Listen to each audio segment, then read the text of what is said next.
Good morning, everybody. Sorry that took so long.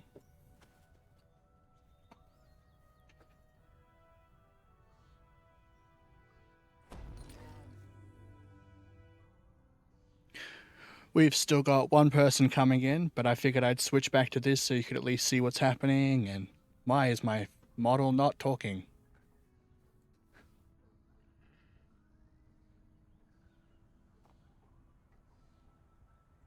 Testing. There we go. Yeah, figured I would switch back over to this screen so you can see what's happening.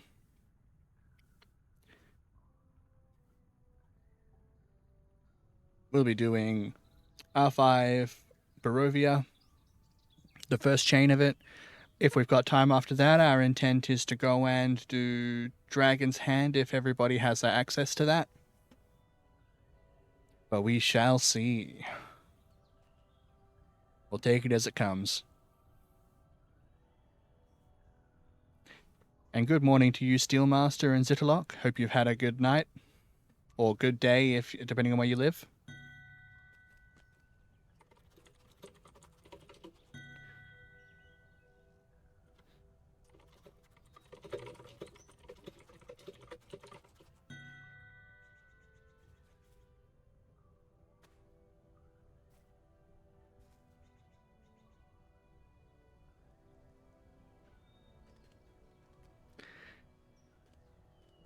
There are lots of things going wrong today. Someone's computer has died. Someone's having real-life difficulties trying to get some of their peripheries to work. One of our people who streams is having Streamlabs or OBS issues. Ugh, everything's a nightmare today. Ill omens.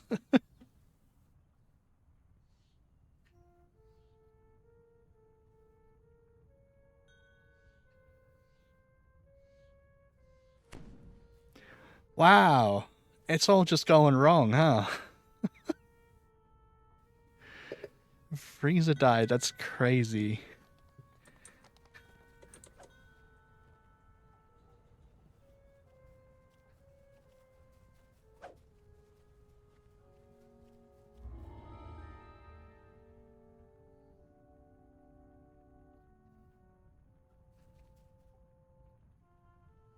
Also, not sure if people noticed, but they've fixed the invisible wisps problem. So you can see them again now. Which is just very cool.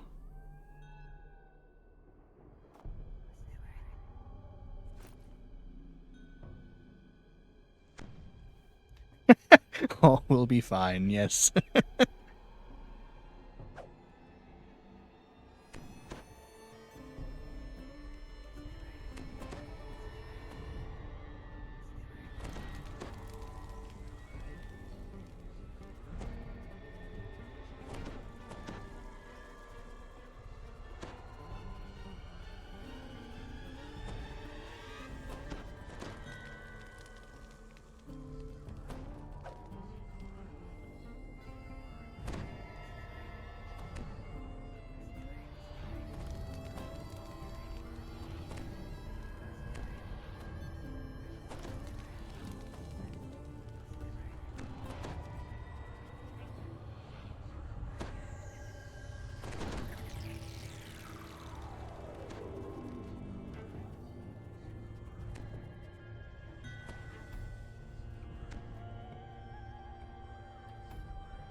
Sorry if I end up distracted. I have more going on right now than I normally do. I have to keep track of party chat, which I don't normally have to do because I'm normally in a Discord call. And I've also got someone who seems to be new to the game and has contacted me in game, so we're having a chat.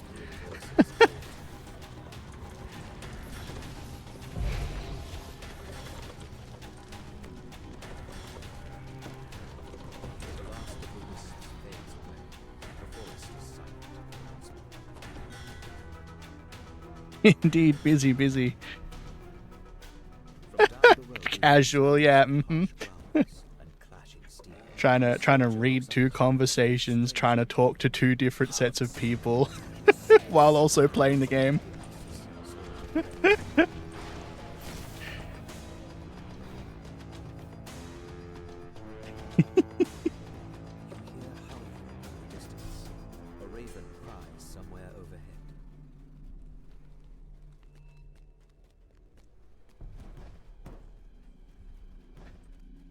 Someone put so many scarecrows to guard a road in the middle of the forest.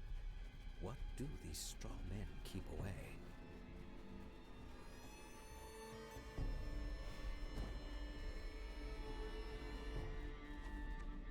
You hear a branch snap behind you. The scarecrow clatters to the ground. As you recover, you realize you can hear noise from up the road to the east, the same way you came from.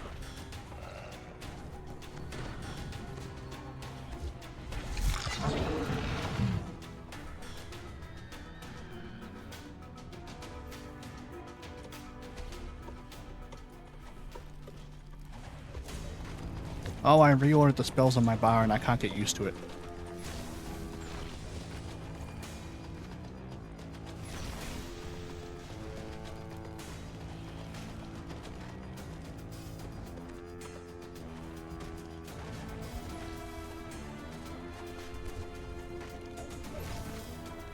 Yeah, that'll do.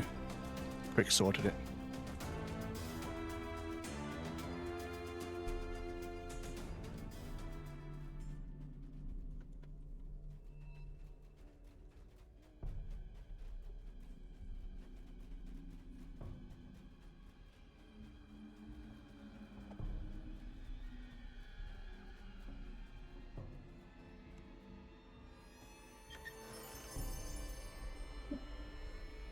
Ooh, pardon me if that came through.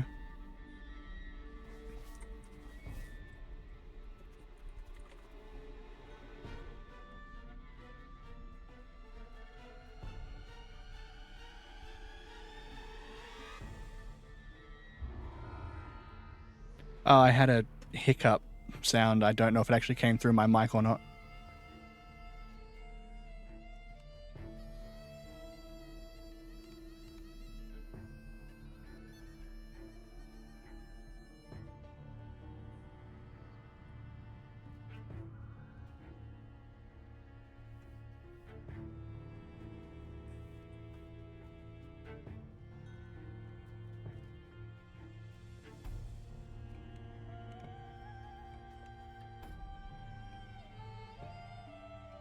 Well, that's good. I'm glad it didn't come through in all of its glory. First thing I remember.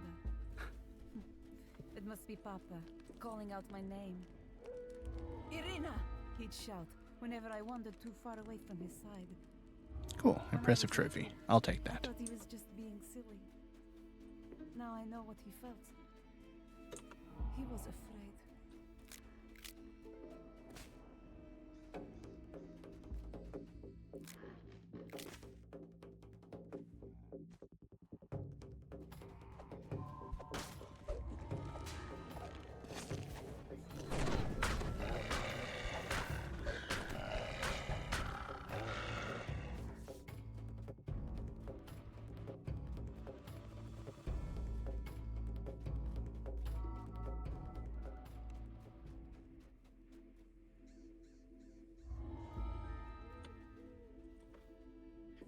We normally run Death House by just ignoring like everything except for the exact path you have to go through to get straight to the end.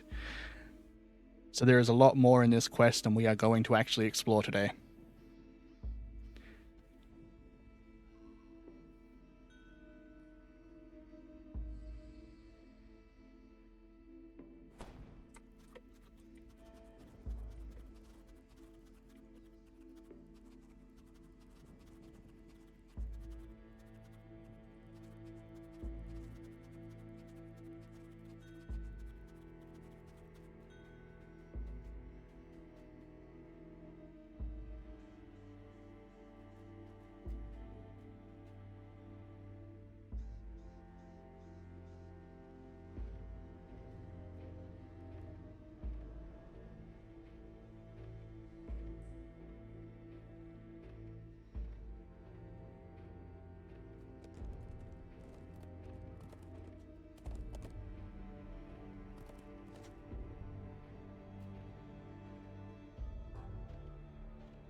Sorry about the delays. More weird real world stuff.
Ooh, we're going up a difficulty. We're doing 6s.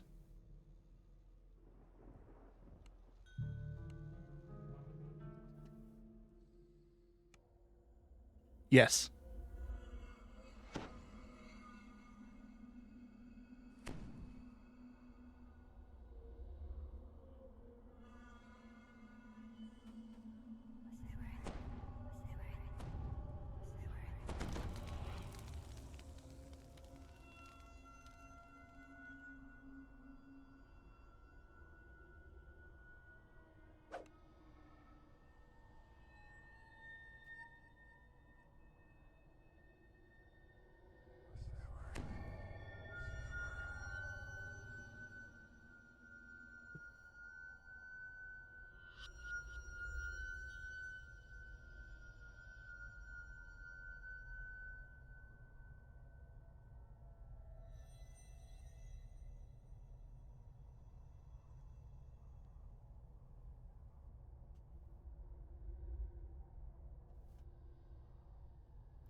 Hello, Zer Smash.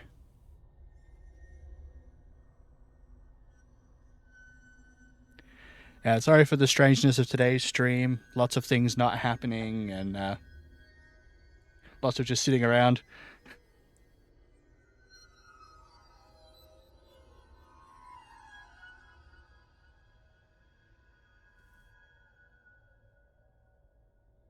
Got a lot of overload going on.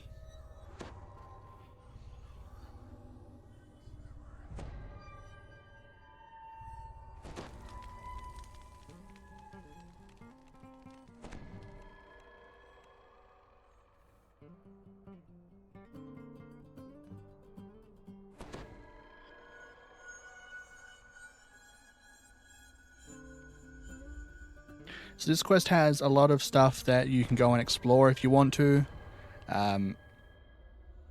There's a quick way to get through, and that's the way that we normally go, because we sort of came to the conclusion that doing all of the extra stuff, doing the optionals, just isn't really worth it in here. There are some quests where it is worth it.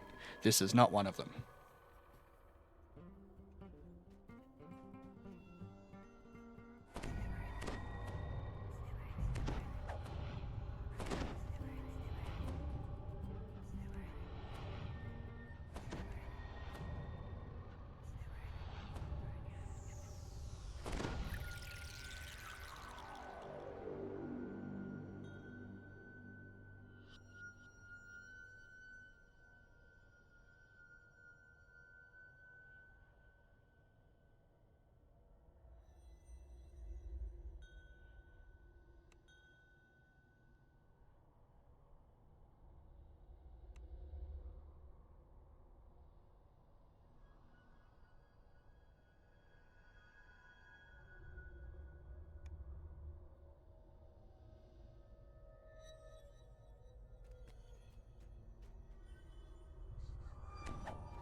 There.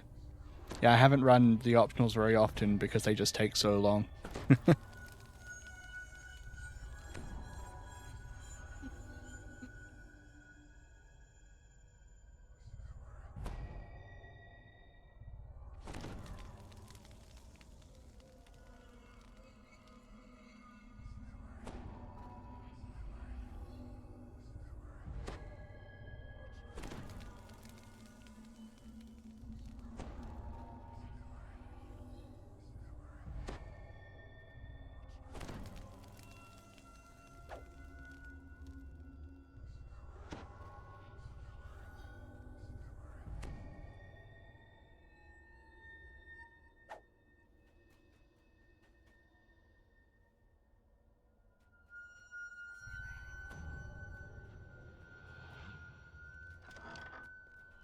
Small, distant voices spring from nowhere.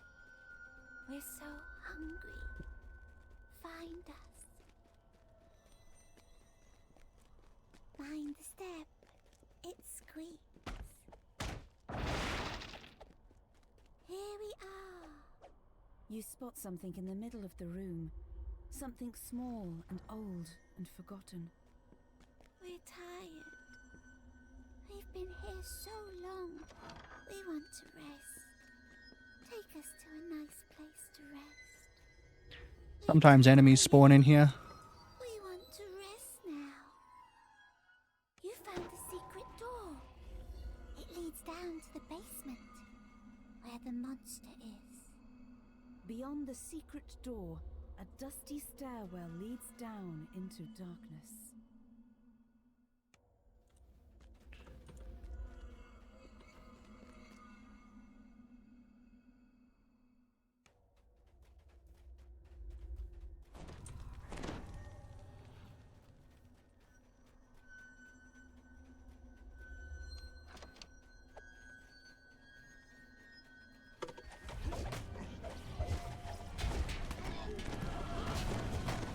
Why did I try and color spray the animated weapons? That's not going to work.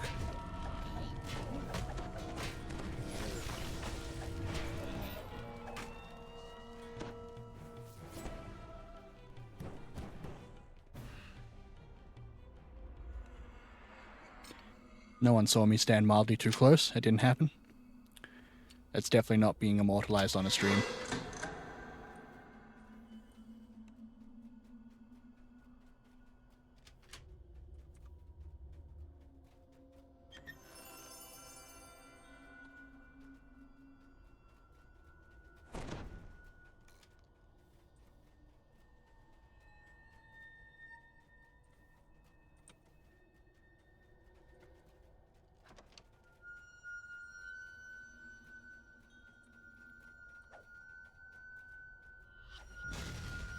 Yeah.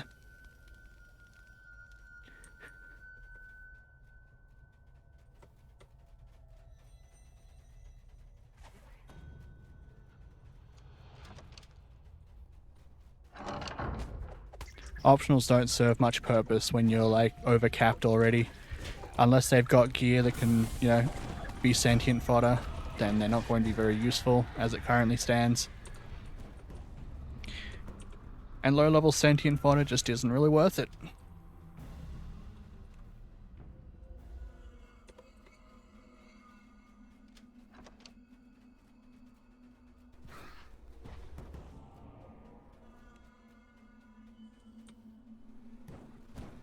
You gently place the bones inside the coffins. Oh, hang on, we have a The distant voice person seems stuck it back. pleased. We can rest here. Once you get rid of the monster in the basement.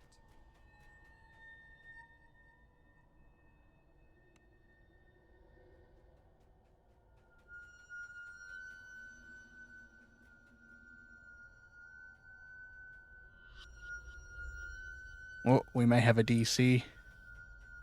The real world kicking us down again. Oh my god, this is a cursed stream.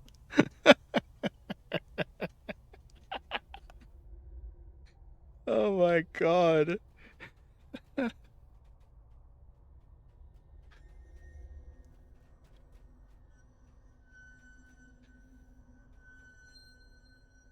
I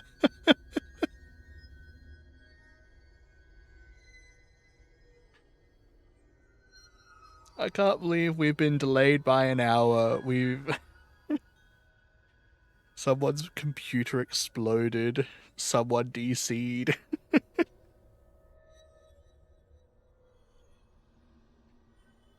Oh.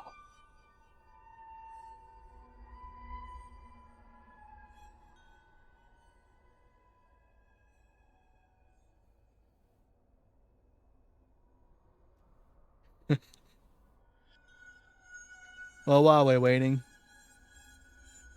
did anything new happen? Oh, we're back.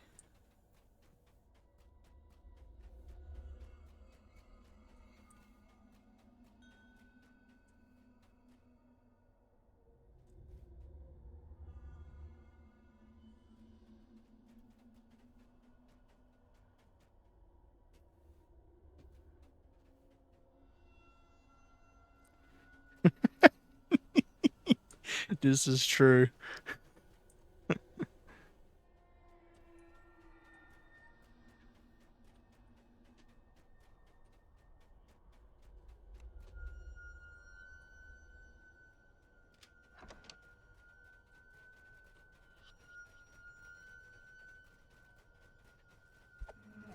That might be a pretty funny thing to try and do, actually.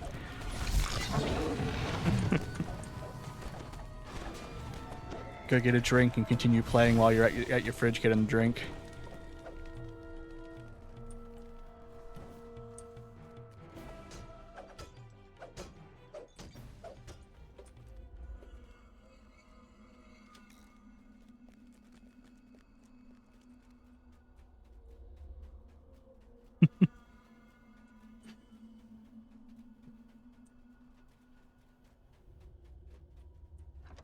On top of the desk, you find a tarnished key. Oh yeah, no, I'm pretty sure I have actually seen someone not like actually play it, but show that it can in fact run on a smart fridge. I'm pretty sure there is a video about that. Which is hilarious.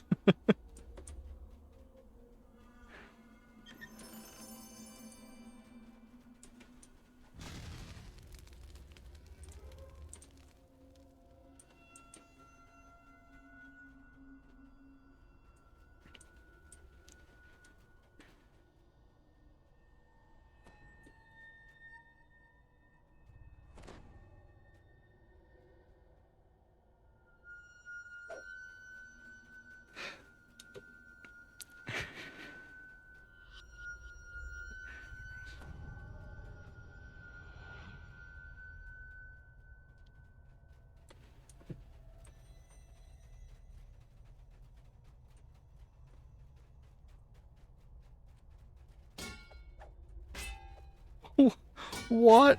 That's psychopathic. Who thought to do that?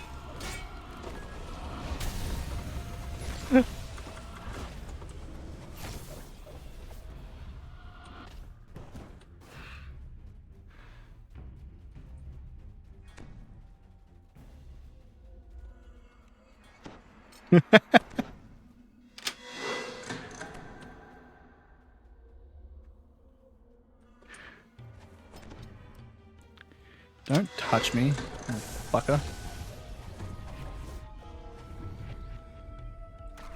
That's insane.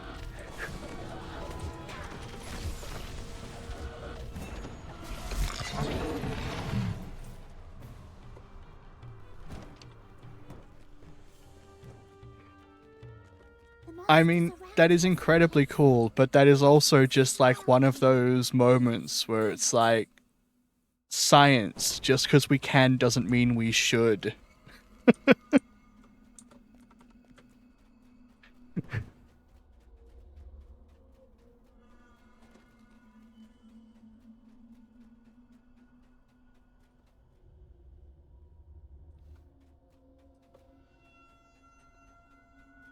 It's running slowly.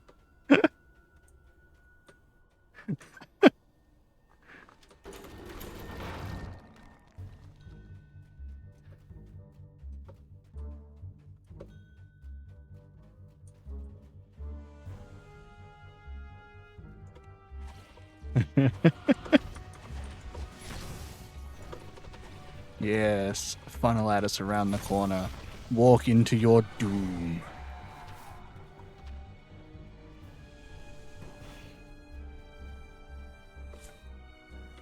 Yeah.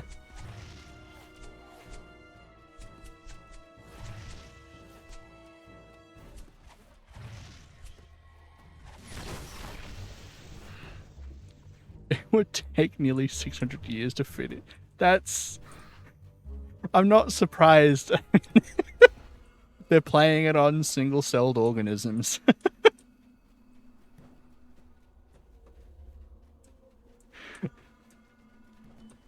Robed apparitions surround the altar, chanting, "He is the ancient.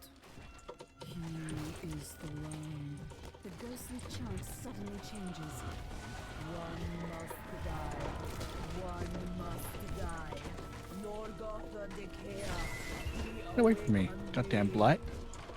The robed figures vanish, and something stirs in the water. The creature collapses. A little voice in the darkness says, You got rid of the monster. Good. Time to sleep. Good night. There's a sudden gust of air, as if the entire building let loose a sigh.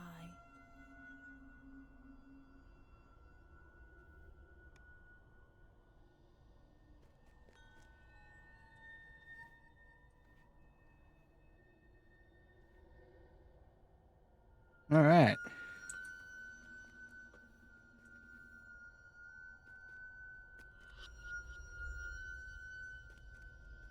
Considering we had delays, not so bad.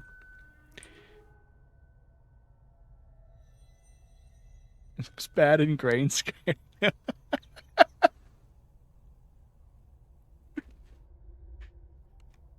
So you're telling me that the graphics drivers on the bacteria is not good?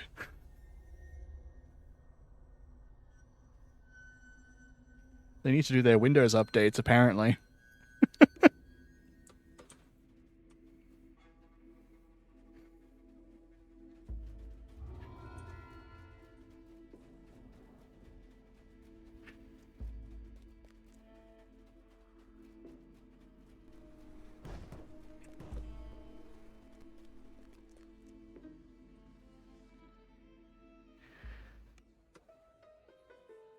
Let me move.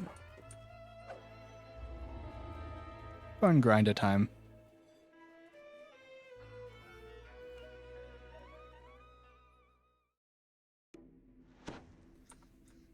Do I have enough to... Oh yeah, I can do 2 of them. I don't think I can do the Intimidate though. Oh, I could. That's not so bad. But it can run Doom Community. Yeah.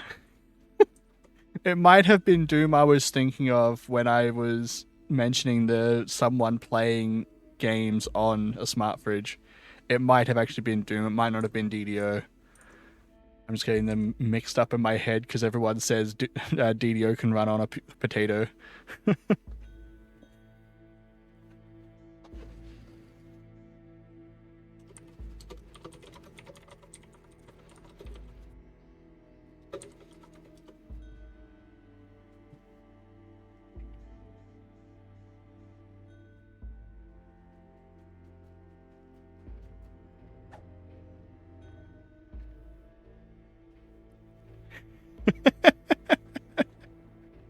Yes, and that something new is what else can run Doom? Yeah.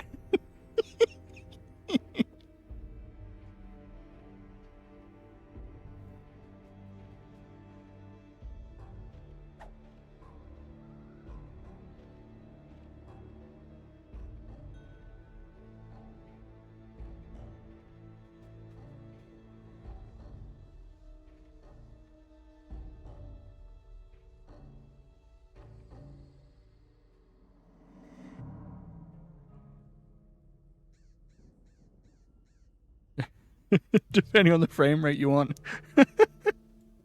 Yeah. I do like my frames, so unfortunately I don't want to play DDO on a potato.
It looks like we may end up moving to a different quest chain.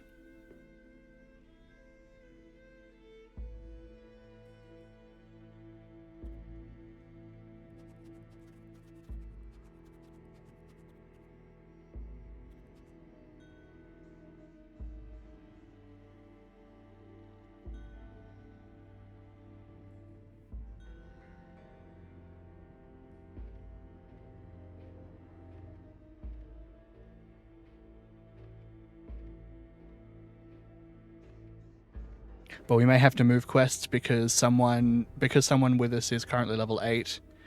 They can't actually pick up the saga.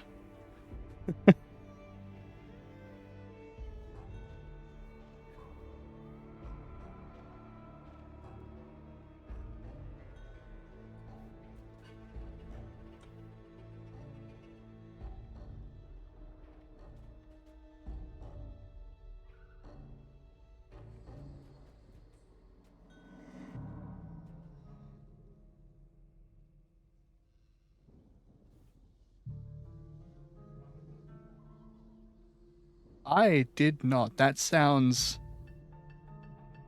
weird. Who needs a smart brush? What?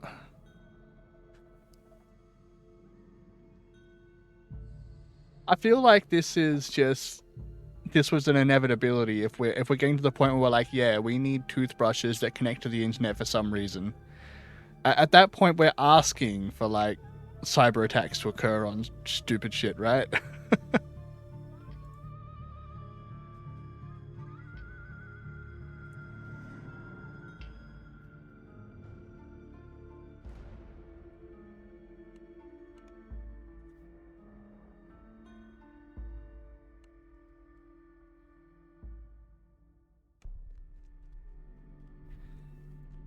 Despite the fact that we're just going to move on anyway, we're not actually going to stop and go do something else.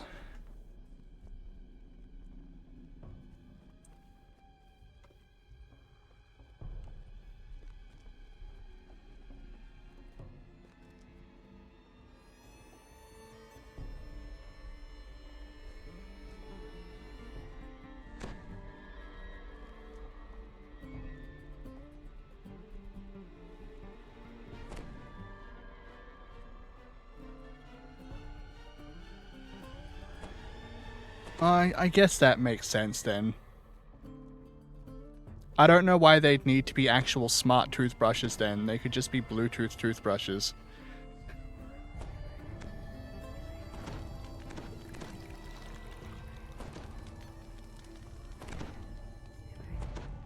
Although the phone health apps themselves could have still been hacked even if the toothbrushes weren't, so it would have still happened anyway.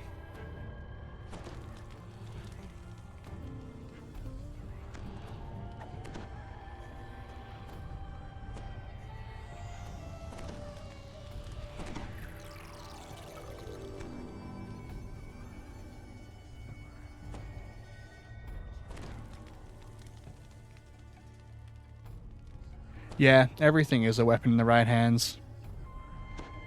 Which is why things need to be regulated more. And by regulated, I don't mean banned, but, you know, making sure the wrong people don't get the things that can be weapons in their hands.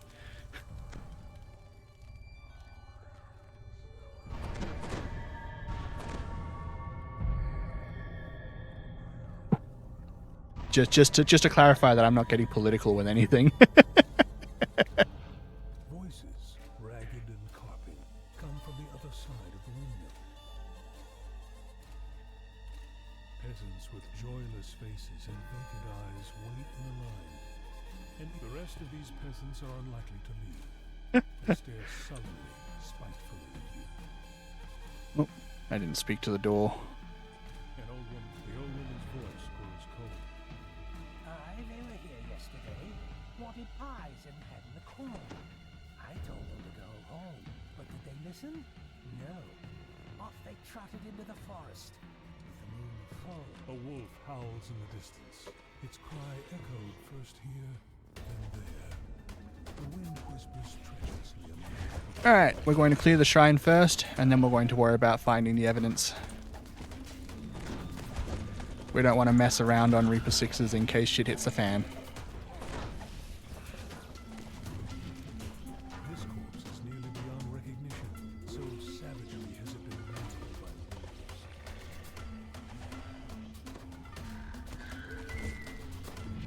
There we go. Oh, we got more behind us.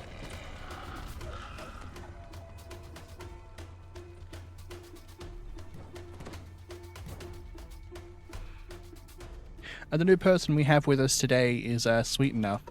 She's the person who was originally the leader of our guild, but real life issues has kept her away from the game for a while. I haven't had the pleasure of playing much with her in the past. But the other guildies have. The other guildies love her, apparently.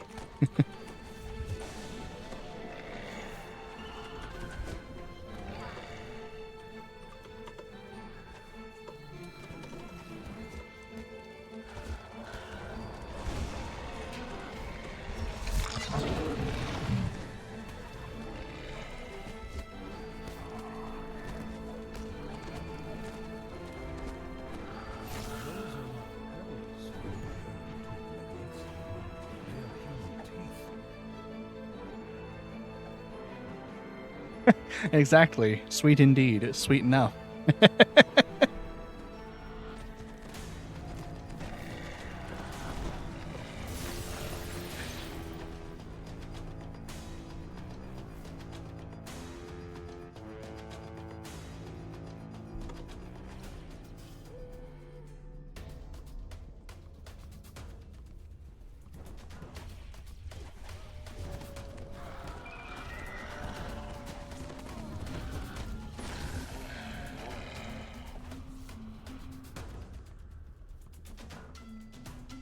This quest can be stressful because the wolves come from everywhere.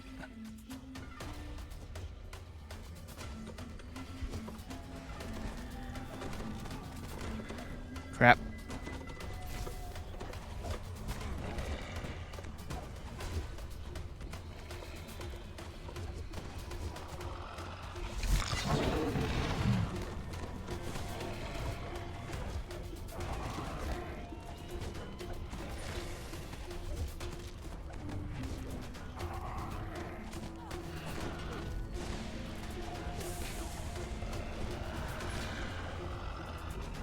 Ugh, I hate this quest. It's so stressful.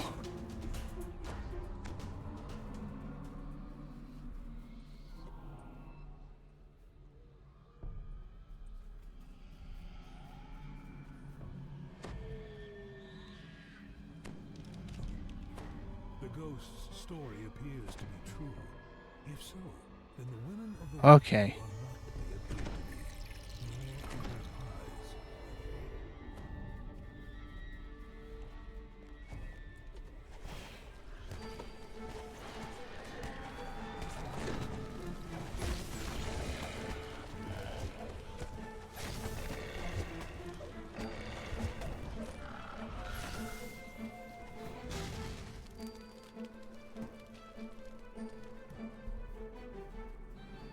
Okay.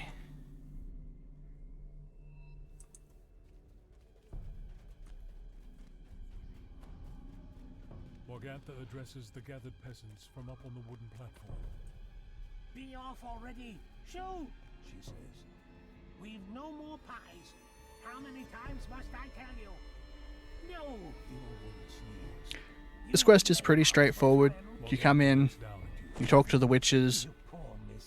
Oh, sorry, spoilers. They're witches. Or hags, rather. Enough of this. Kill 'em. Then you gotta go find evidence as to why the bone grinder is bad.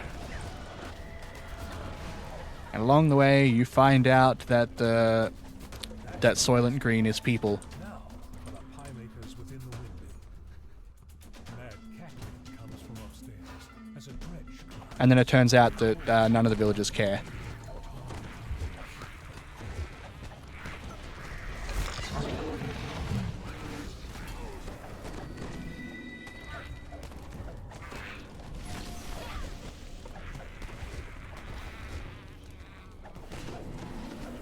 Oh, I am lagging. Less than ideal.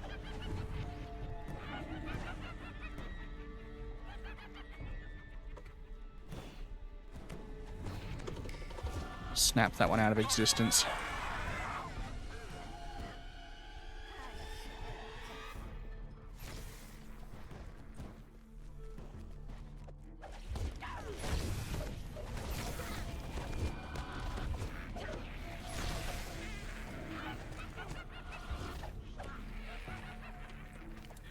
Her daughter is cut down before her.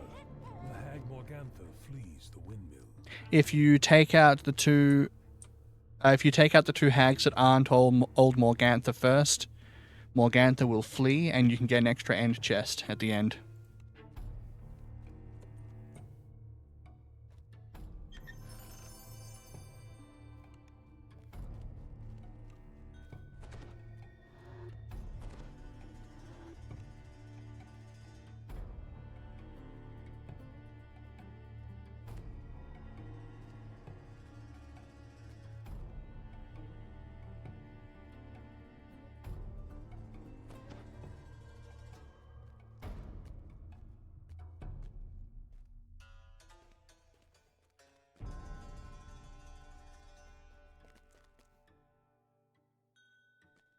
All of this, whispers Valentina's ghost. Burn it. Burn it till nothing but cinders remain. Only then will Alec and I be reunited and rest. The extra end fight that occurs if you take out Morgantha's children before taking her out can be nasty, so if you're not prepared to deal with a potentially high CC fight, then just take out Morgantha before you take out her children, and you can just skip that. I don't happen to have that command, Steelmaster, but no worries. Enjoy your lurk. The windmill billowing up on the hill ahead, Morgantha performs a prayer for aid, and then something answers.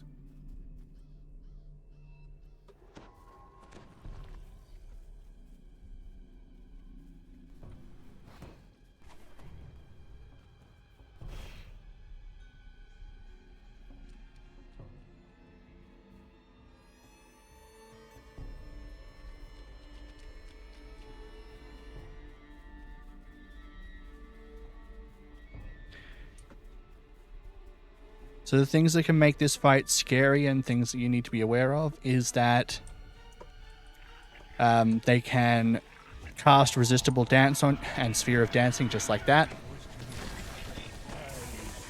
And if you're alone, or if you're just not prepared to deal with that, then it can be very nasty. And all of these Earth Elementals spawn, who can all Earth Grab you, which, again, another scary hard CC that can very quickly turn the tables on you.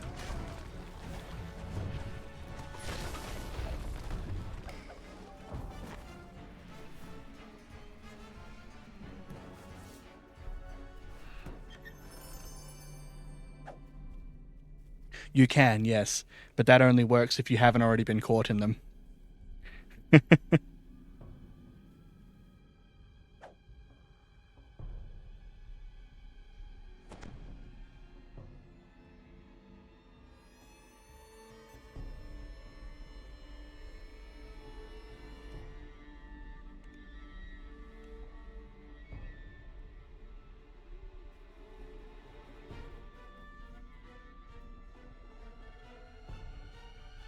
Oh, I gave that item to someone who'd already left.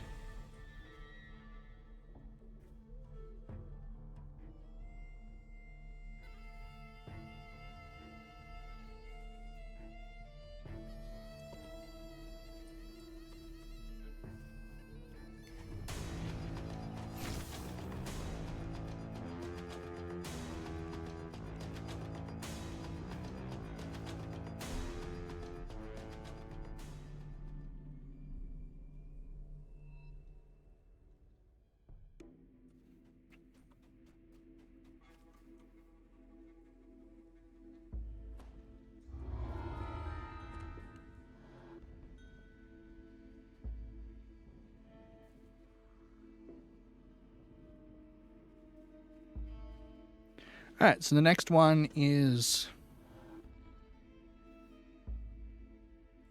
what's it called? Invitation to dinner. We also tend to do this relatively quickly. We don't explore the entire castle. There is a lot more than is... there's a lot more available if you want to put in the time to actually explore it.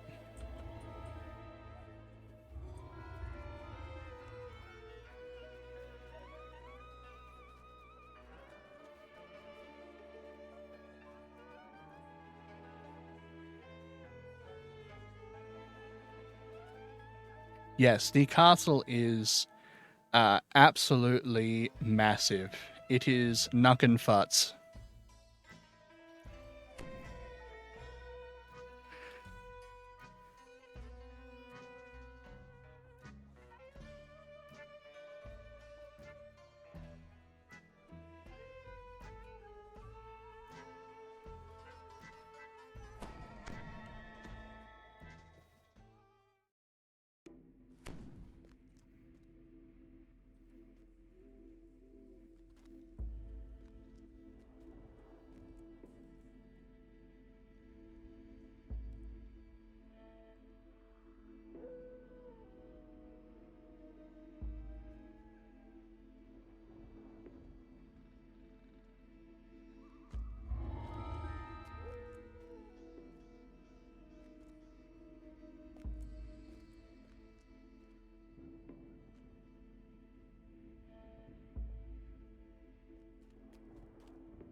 We're having debates about what's worth the XP and what's not, and names in monster manuals.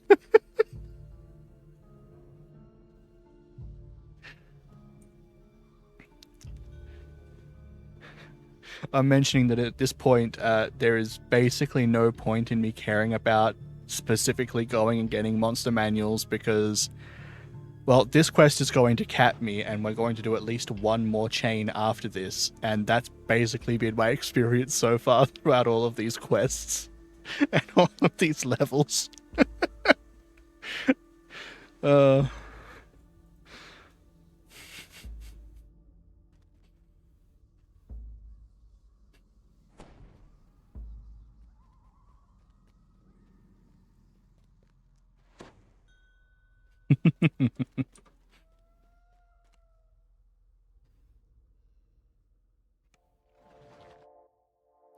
Alright, well, hopefully we do not get one of the endings that requires us to come back through this entrance and fight these not guildies, dragons. What? I do all sorts of things to my guildmates. I love doing things for people.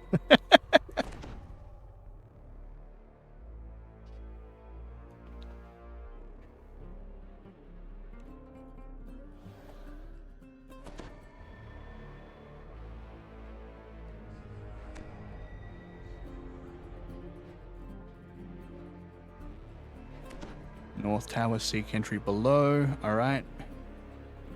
That's the torch room.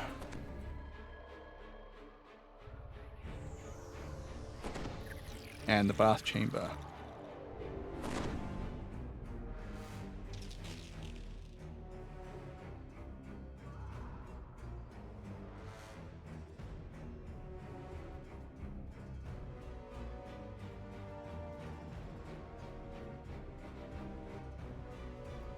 Madam Eva's words echo in your mind. An artifact. A trap. Oops, I should probably be buffing people. But will you know which is which?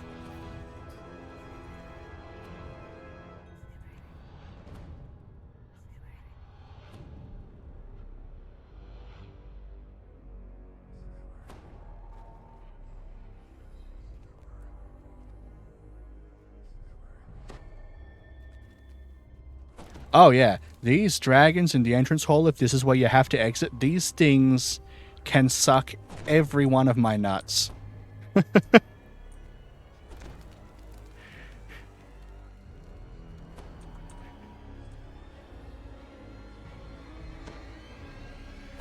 So hopefully we don't have to deal with that, otherwise I can guarantee we're going to have many deaths.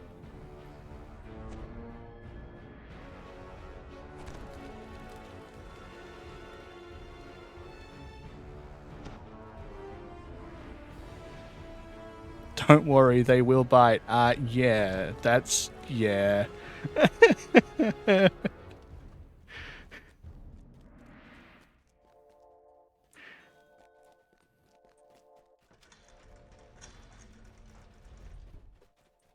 Normally, when you do this, if you're coming in here, it's easiest to go and talk to Strahd in the dining hall and then DDO back out, so that you don't have to deal with fighting the two shadows of doubt that he spawns, as they can be scary sometimes.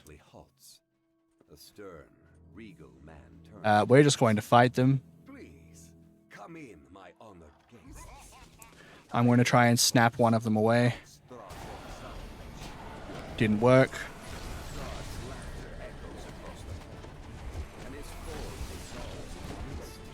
Sweet needs healing. Aethor needs healing. I can't heal again.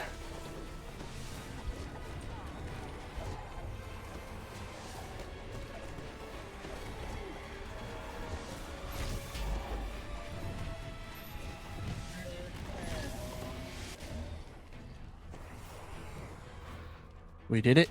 It's fine. Alright. So from here, you basically never actually want to enter the North Tower, even though you can. You do everything from the South Tower.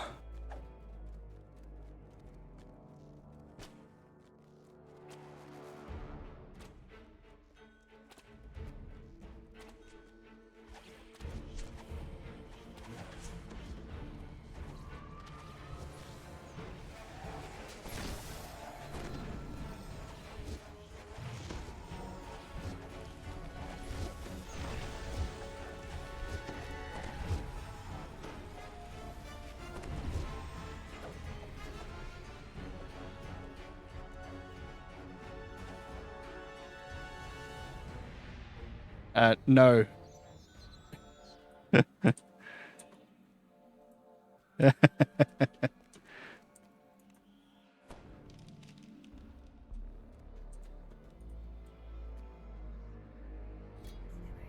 Oh, I need to get my actual res scrolls out of the bank and not just my raised dead ones. Oh well.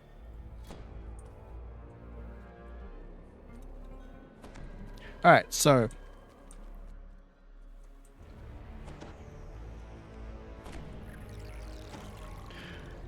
there are two ways to get to the North Tower Seek entry below. You can get there through the basement of Ill Omen by heading through a large sort of dining hall area and then through a side room. Or you can get there from the 3rd floor, which is what we're going to choose to do because we have to go to the 3rd floor anyway.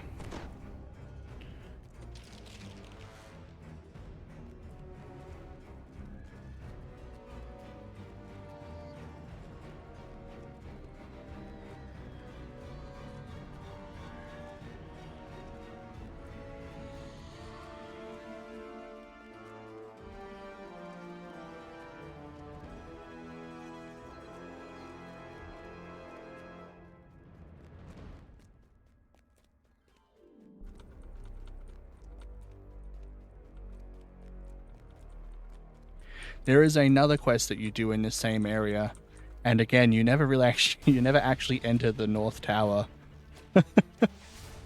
There are 2 whole quests you do in here, and you just never do anything other than South Tower.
Apparently a Vengeance Reaper spawned in the room that I was in, and in there with the people who were still in the stairs. So we had the party split, both dealing with Reapers.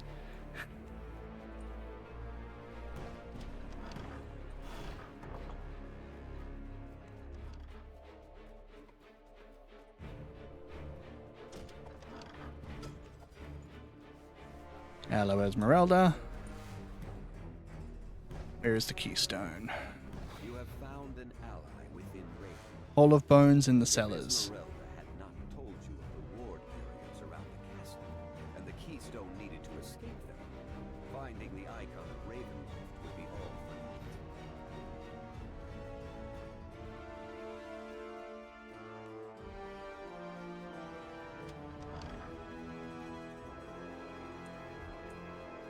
We got...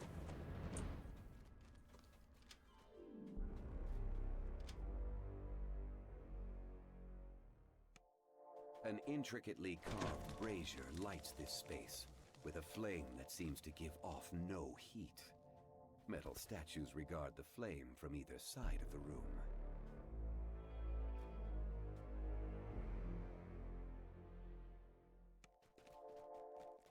Sorry, just trying to go collect someone who got a little bit lost.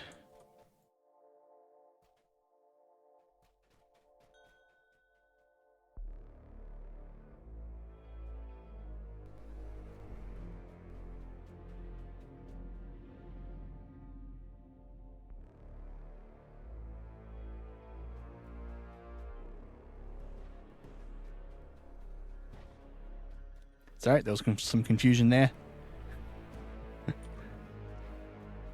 We're all right. We got lucky because, well, not lucky. It's just this set. The Hall of Bones in the cellars is easy enough to get to because the other exit out of here is in the basement of Ill Omens, which is the cellars. So we can just sort of do a nice sweep around.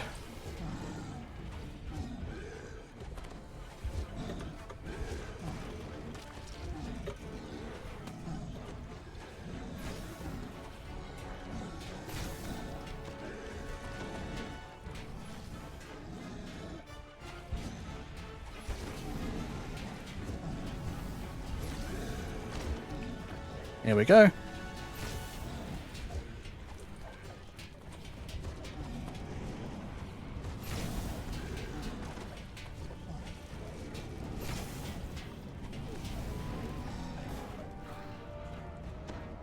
And this is what you use to get to the top of the North Tower.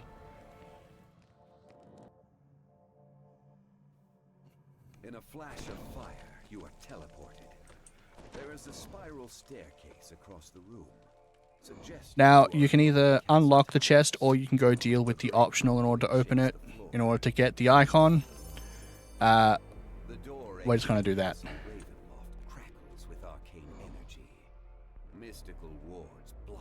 Then you head back down into the brazier room, and the exit we're taking is this exit. The door exiting Castle Ravenloft crackles with arcane energy. Mystical wards block your egress. When you open the iron chest, a silver statue tumbles out and lands on the cold stone floor. It is the icon of Ravenloft. A sense of peace washes over you as you hold the icon of Ravenloft in your hands and stow it securely in your pack.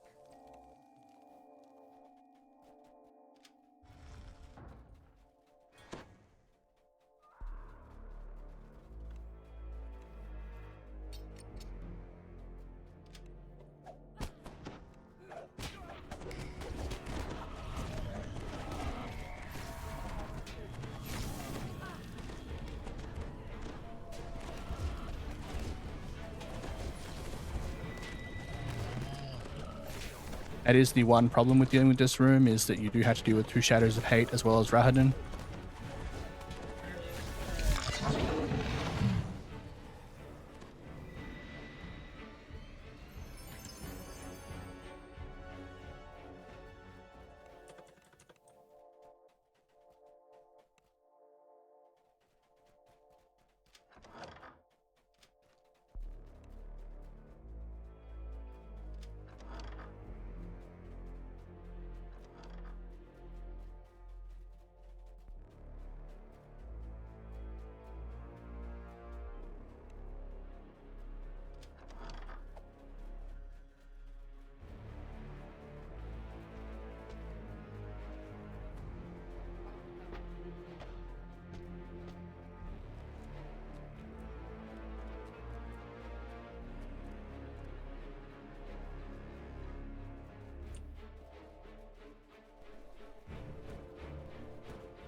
You find the ward keystone under a loose stone slab, just as Esmeralda promised. Merely touching the stone should allow you to pass through the wards at the main entrance.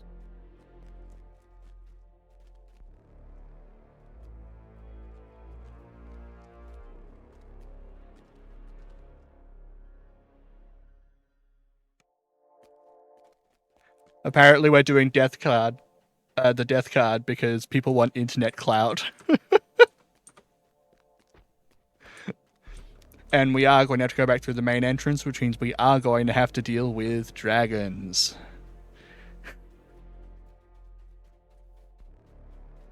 Strahd stands here, gazing into the distance.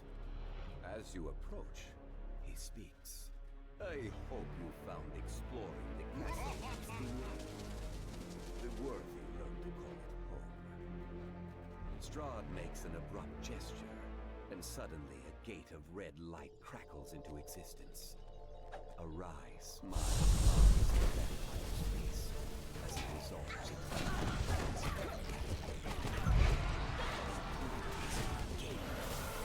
Strahd's voice echoes from the darkness. You have stayed true. You are either brave or foolish. Try fighting others on the task of chance. Let's begin. Well struck. Oh. Now, The things I do for my guildmates' internet clout.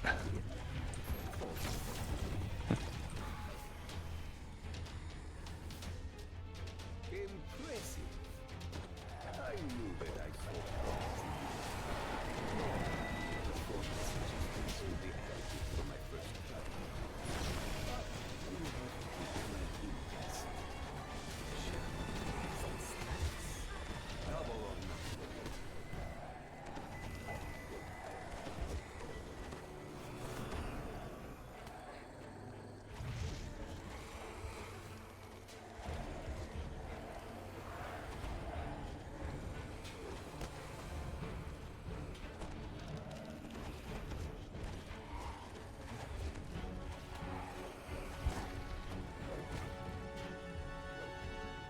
You truly are a force with which to be. Okay. I look forward to discussing your performance. Fuck. How you make it service. Alas, we are quite out of time. Other matters demand my attention. I have ordered accommodations for rest to be prepared. Please, avail yourself. You will wish to be fully ready for what comes next.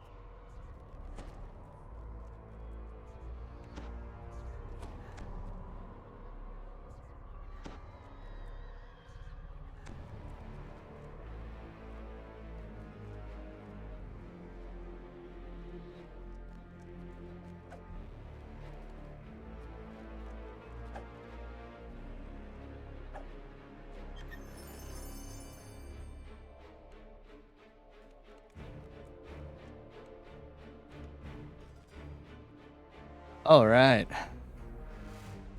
Now after this, we get to go back to the entrance.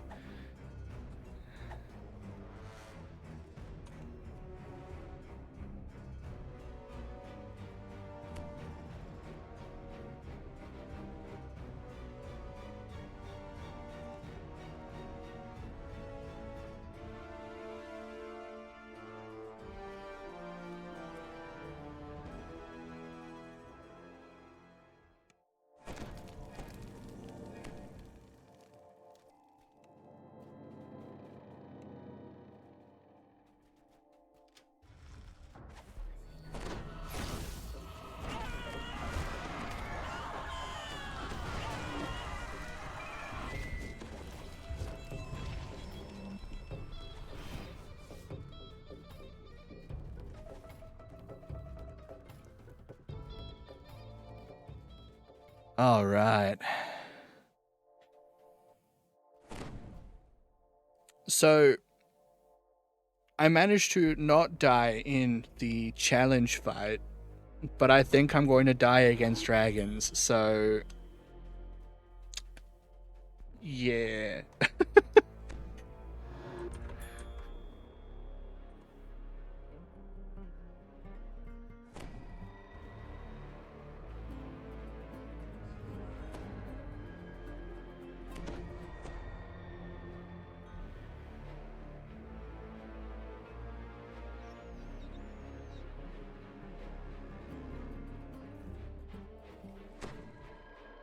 I'm going to take a drink before we continue. My mouth is dry.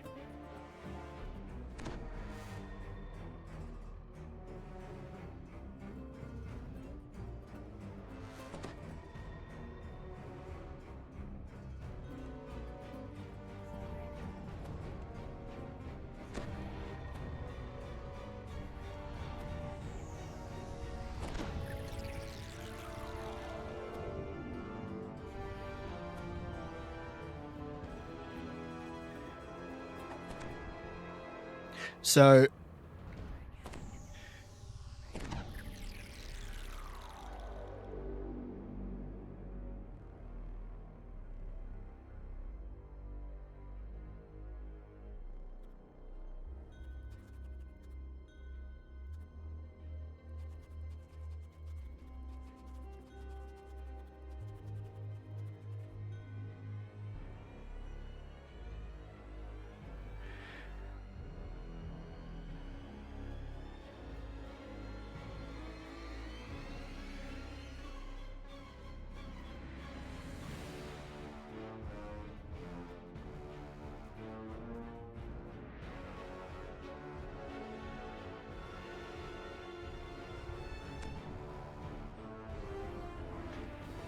Alright, Finn reckons he has a strategy for dealing with the dragons, so we'll see how it goes.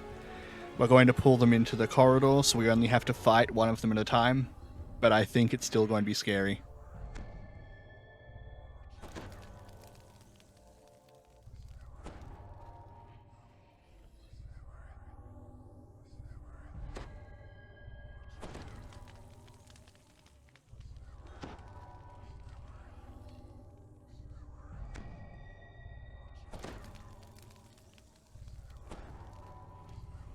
We might be okay if Finn pays attention to Thorgy's health bar.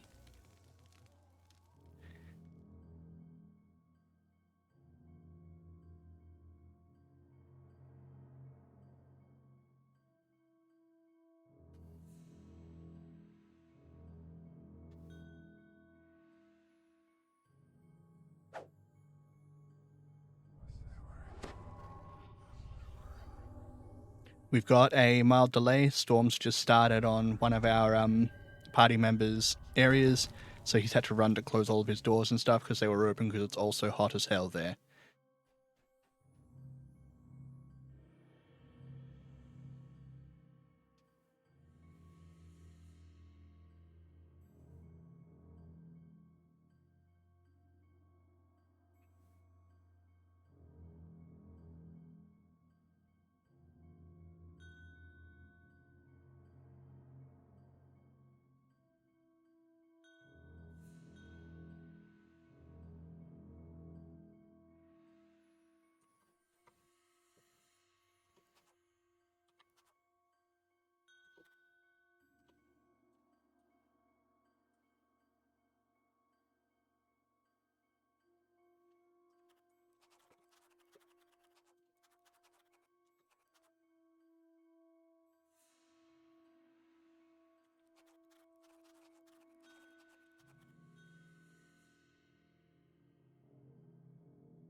All right.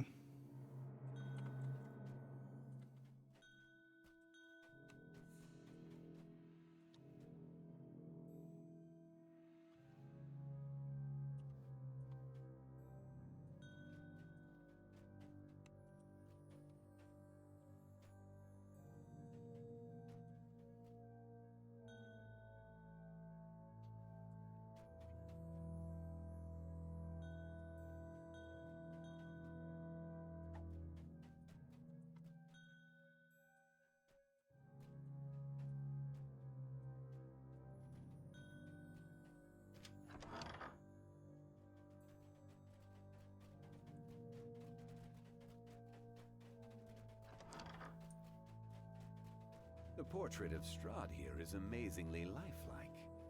In fact, as you stare at it, his image begins to...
Could not do it.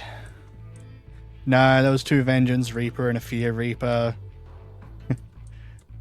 Our cleric ran past even though he was the one who wanted to do the other fight for some reason, so we didn't have a healer and everyone started dying. Whoops.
Quite interesting that the battle music is still playing even though we're not in battle anymore.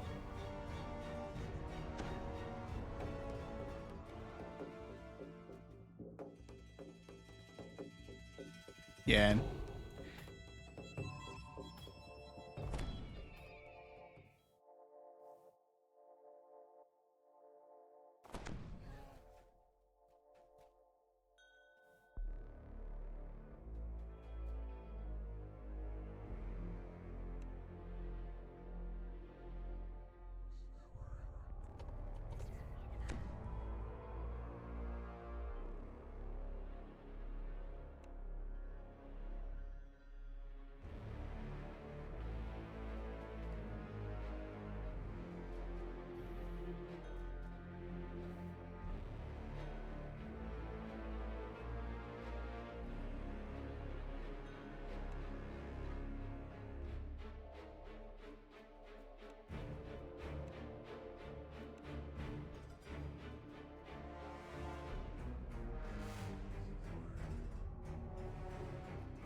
I'll give you some music while we wait.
Alright.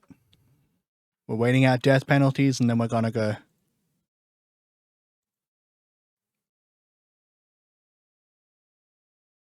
It's looking like we've gotten rid of them. Okay.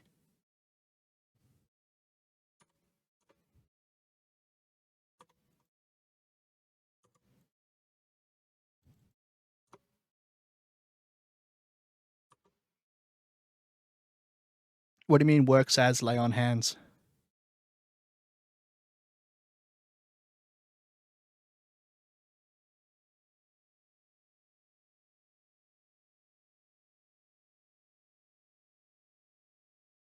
Well, yeah, it heals. It also applies a greater restoration. And can be used while you are otherwise occupied. For example, you can use it while you're swimming.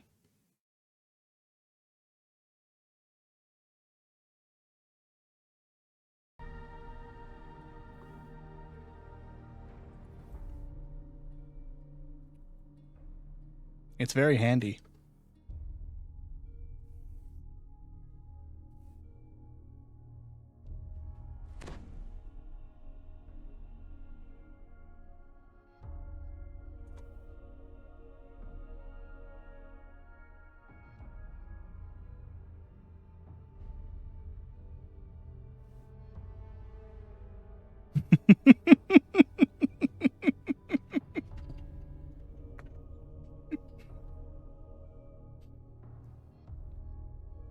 I love a good pun. Puns are excellent.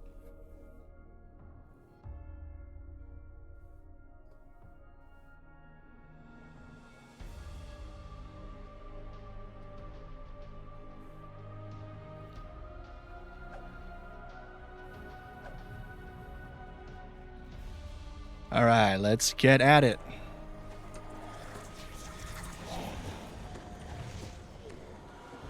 want to stun him. Okay.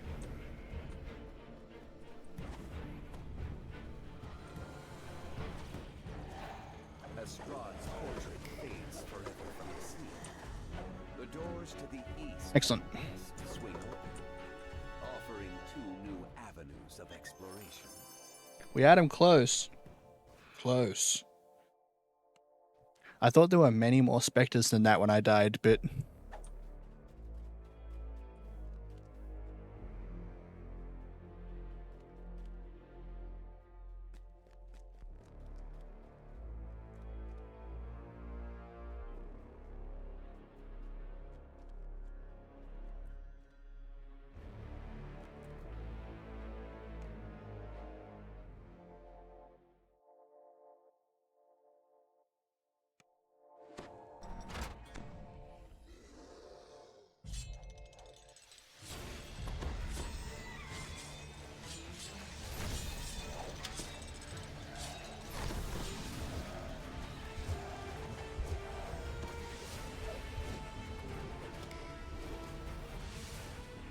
Alright. Now that they've had me do that,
I'm just going to let them hang out up there and I'll get breath weaponed because that's apparently what they're going to do.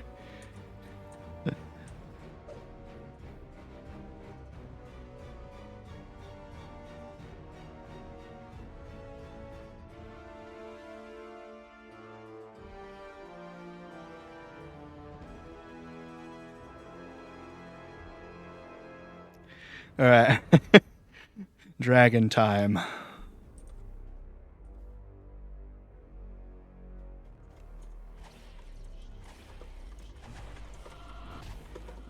Not dragon time yet, we're dealing gargoyles, then dragons.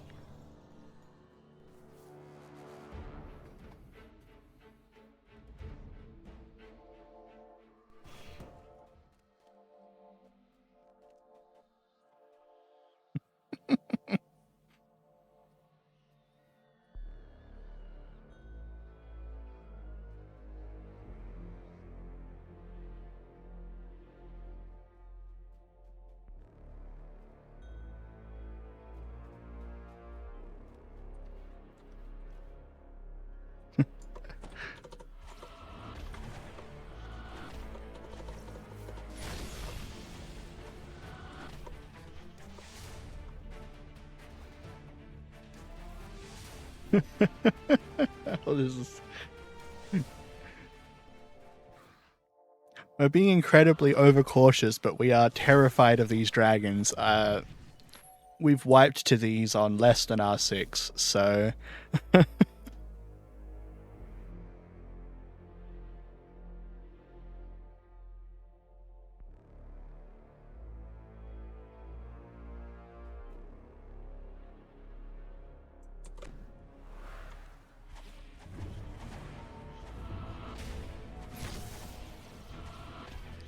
Okay, one dragon down.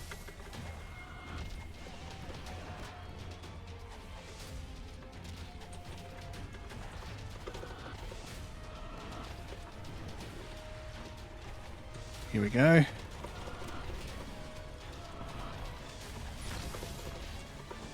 Excellent. Nicely done.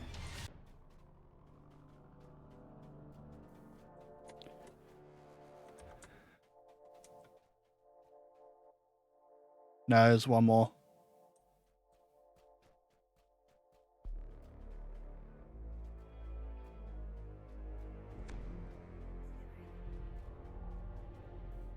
Never mind, that was all four.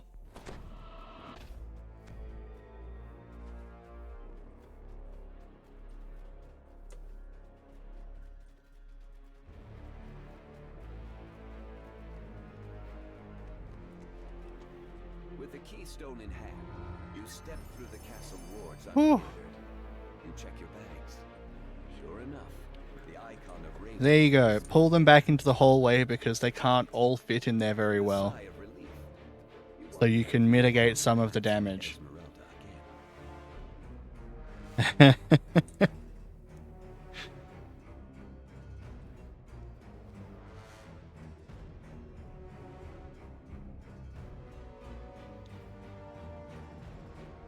Next up, we'll be doing the Dragon's Hand, which is the new quest chain in House Kundarak. It has a level 10 version and it has a level 36 version.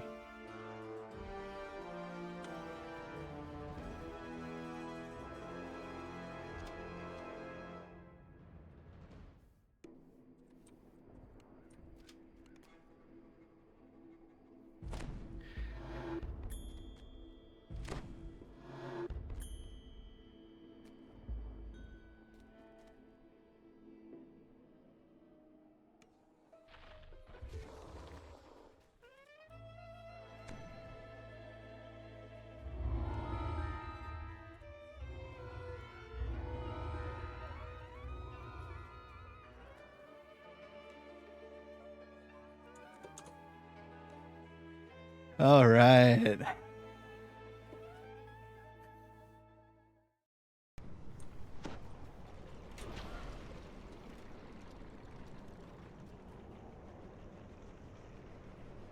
Wow. Came really close to capping, but not quite out of those. No wasted XP yet, but we're about to waste all of the XPs.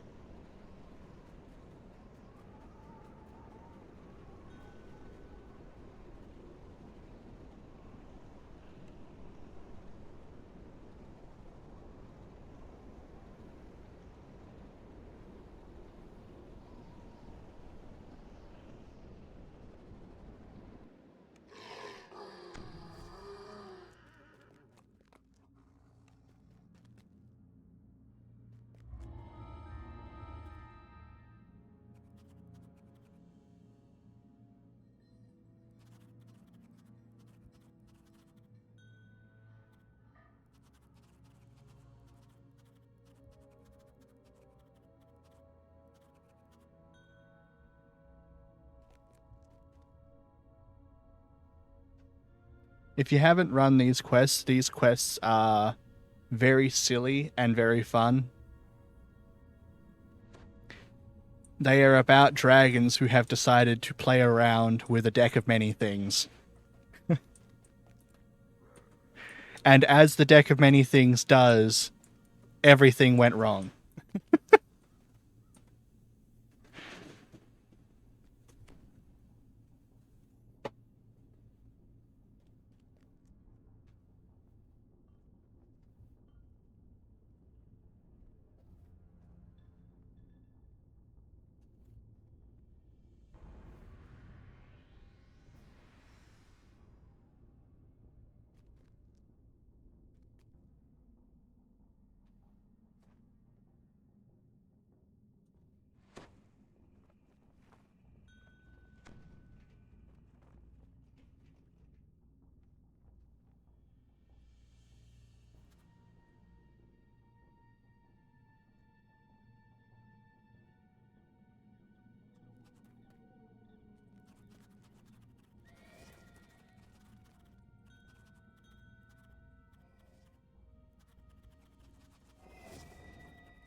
Thank you for the frolic, Nubalolic.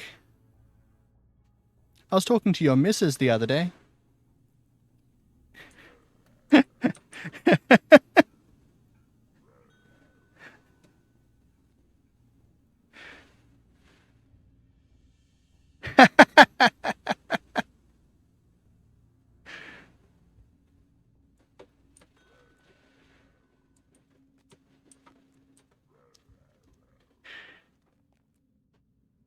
Thank you very much for the follow.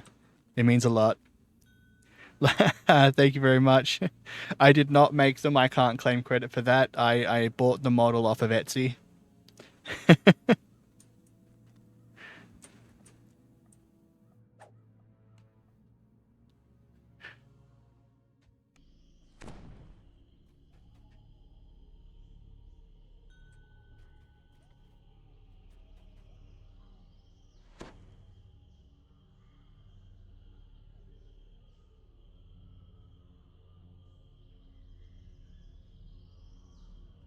Oh, nice.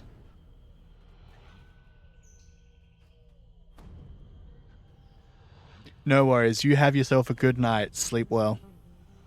Thank you for dropping by.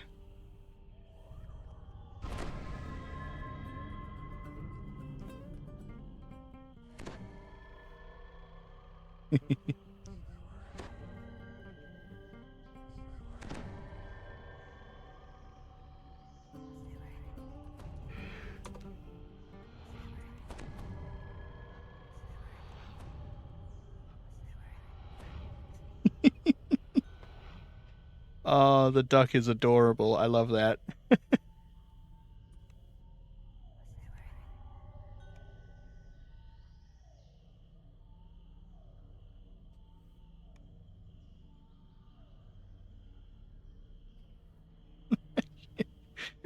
Yorkshire tea.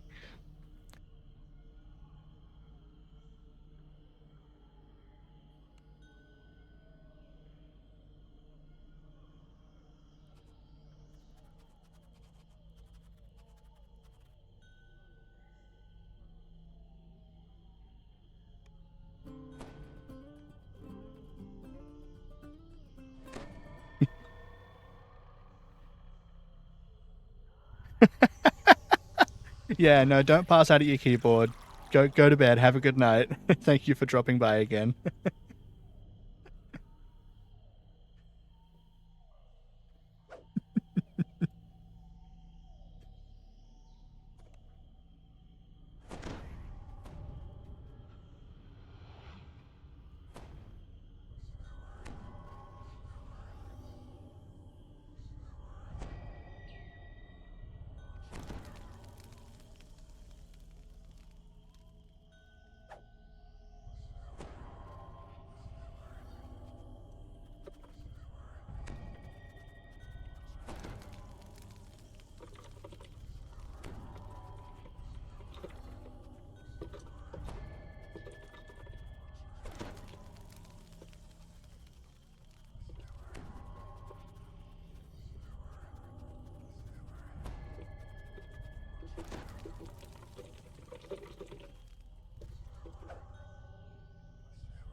We've had another DC. Oh,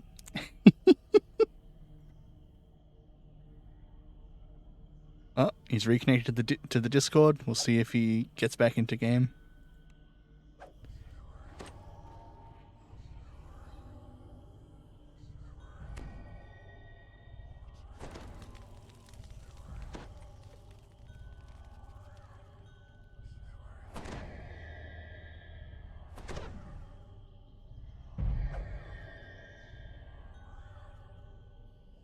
Oh, there we go.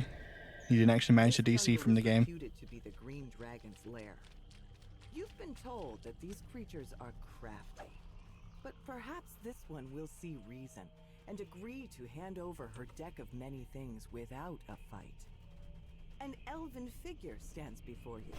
nonchalantly observing your movements and parsing your intentions. Come speak to me, interlopers. Perhaps we can settle this matter without bloodshed. The dragon nods to the remains around her. Do not think me incapable of ending you where you stand. But that would take far too much effort. So, I come to you in a form like your own. Now we get to chase down Drisvala. Agreement. It turns out that the elven figure is in fact the dragon in a humanoid guise. She says she'll defend her home if need be, but hints that she may be willing to bargain for the deck instead. She tells you to search Must be killed. within her jungle lair. My deck will give me an advantage, booms the dragon as you move through the jungle underbrush. I'll draw a card. Wait, what does this mean? A powerful sensation overwhelms you. You realize that you cannot reason with this dragon. She is the enemy. There is no way forward but to kill her. The dragon is surprised by your sudden hostility and retreats to the heart of the lake. No matter, you think to yourself, she'll get what's coming to her in time. There's nothing more exciting than the thrill of the chase.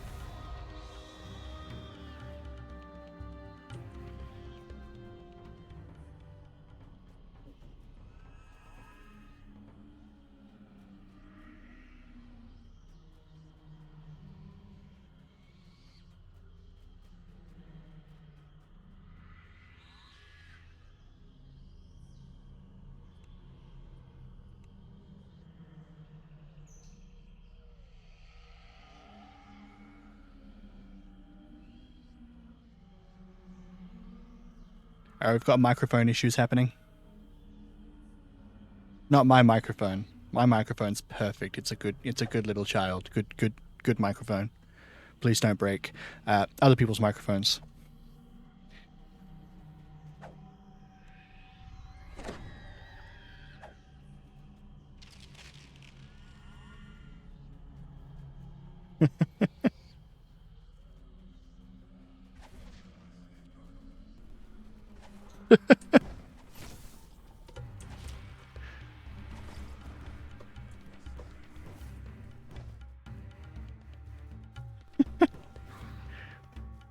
Today has been an absolute shit show of a technological fail day.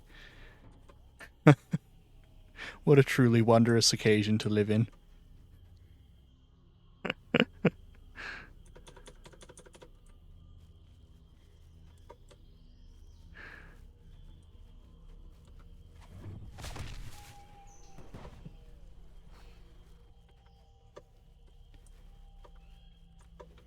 General aim of this quest is, as you can see, kill the dragon. It must die.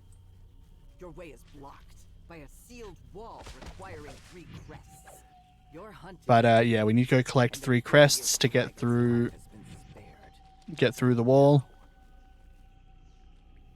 There is one to the north, there is one to the south, and there is one in an underground path that connects the two different areas behind secret doors.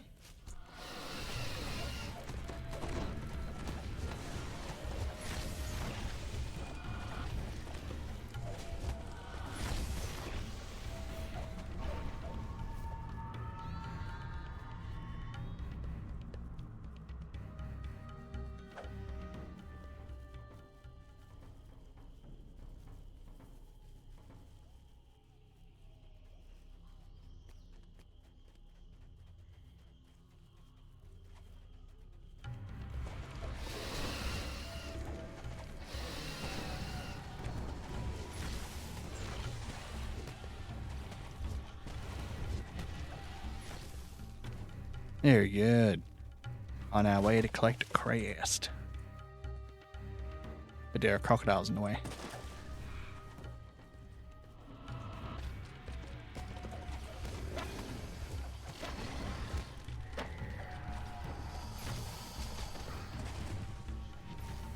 And there, as you can see on the right, is a crest. Thorgy grabbed it. How fitting you into the dragon like a ravenous wolf.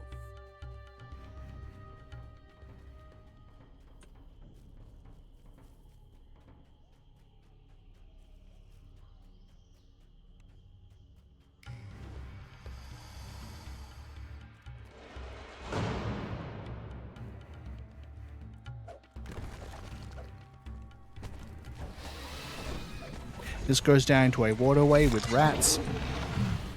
First time I ran this quest, I didn't see the crest down here. And had to rerun the entire area looking for the freaking crest that was down in this section.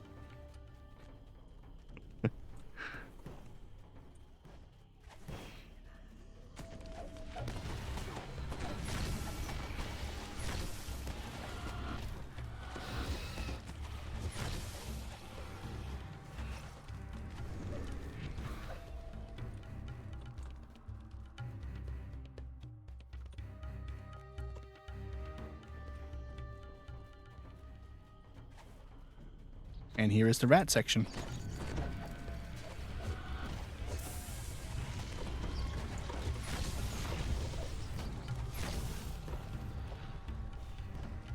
And there's the crest.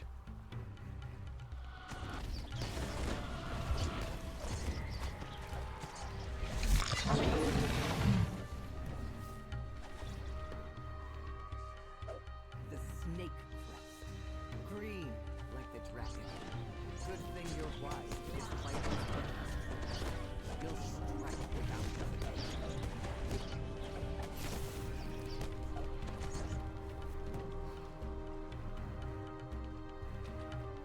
Once you've got the crest from down here, you just continue through the other side. It'll take you up to the other path where the last crest will be.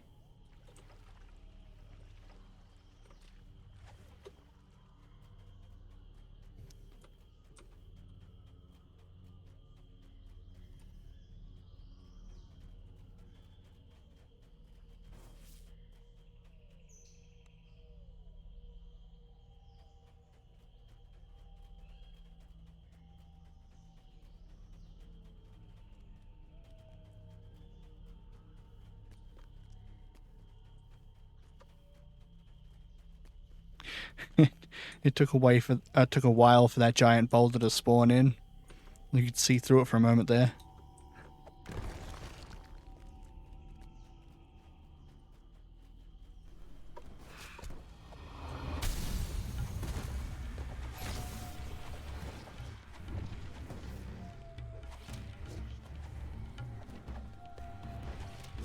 Decided to just...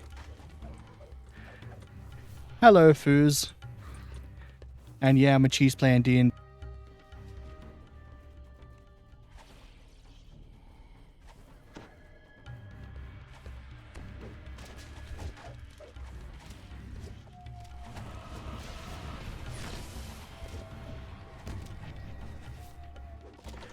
Oh, you didn't really play... That's sad. I love this game. I said your name right. How do most people pronounce it?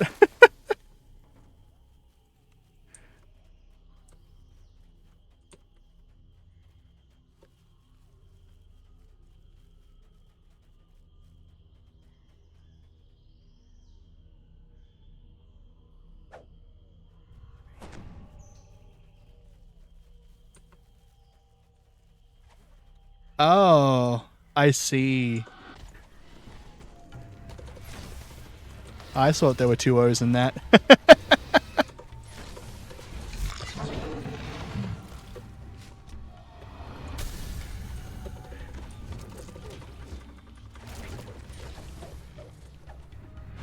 Well, I'm sad that you didn't enjoy the game enough to stick with it, but if it's not your cup of tea, it's not your cup of tea. Heart of the lair, charging at the treacherous dragon within.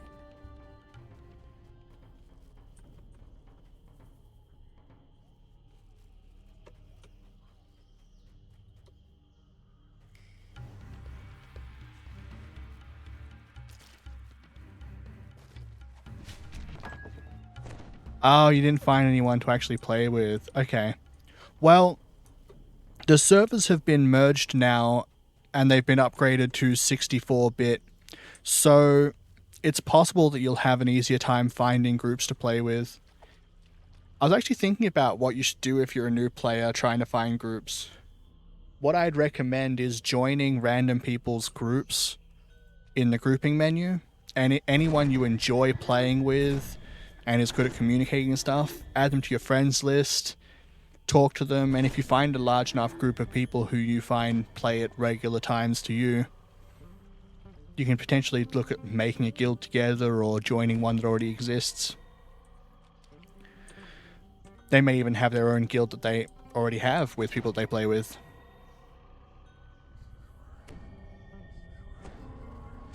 But it can be rather hard.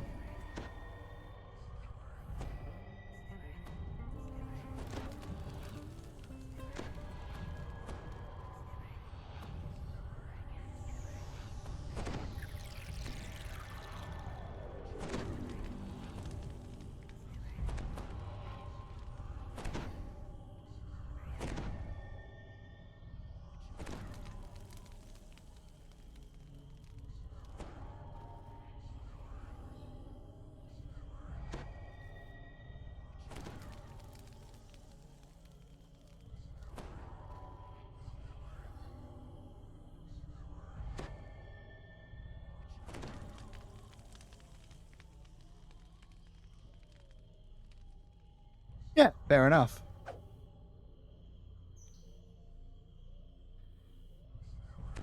Yeah, and this game probably doesn't quite scratch the tabletop itch, honestly. I very much always want to play tabletop D&D with my friends as well, even though I play this regularly.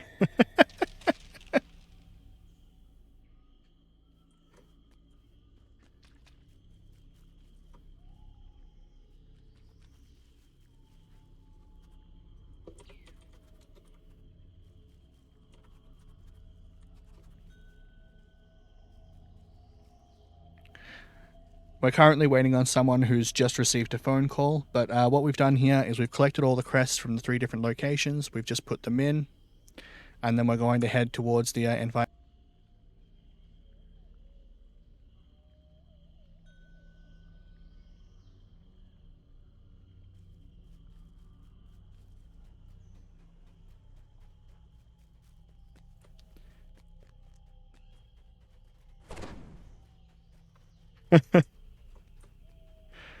Yeah, in fairness, it is Maths, the board game. The dragon seems genuinely surprised. Surely we can talk this out. Reach a deal, but you brandish your weapon with resolve. You won't let your enemy. Unfortunately, basically all of the tabletop RPG games get pretty complicated eventually. Very well. Even the ones that seem pretty simple at first eventually get pretty complicated as you get more abilities and stuff. Even better, you think. What fun would it be if she didn't fight back?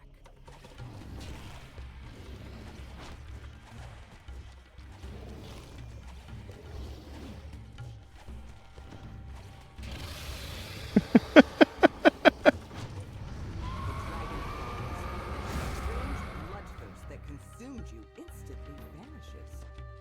A card flutters to the ground beside the body. I'm not sure I know who Fart Buckle is, Blood red eyes. but that's a very funny thing to read. At last you understand where your sudden hostility came from. The rogue card. You were under the control of the deck of many things. The deck's chaos is now concluded. It sits there, looking small and innocent, as if it were nothing more than a pasteboard plaything. As you turn to leave, your eye catches something glinting nearby. The dragon's hoard, now free for the taking.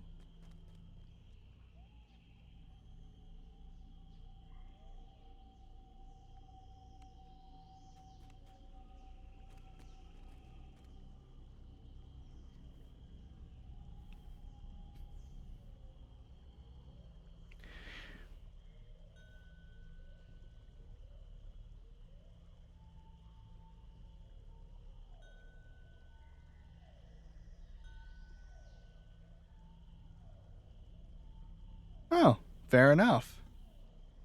So this was 5e, I assume.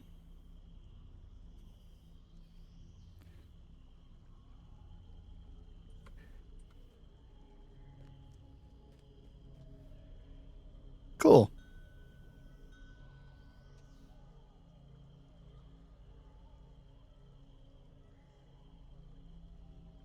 I've been playing tabletop D&D for something like 27 years. And I've been playing this game for close to 20 years.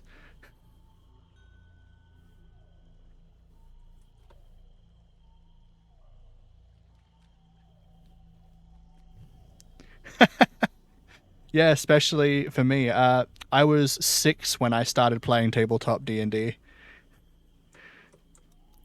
I wanted to play the game with my parents because they'd have people come over and play it, and I was really into math. I've always been into math. So it was just a big math game, and they told me, if you can make your own character, you can play with us. So I read that motherfucking book. I read the whole thing when I was 6, and I made myself a character.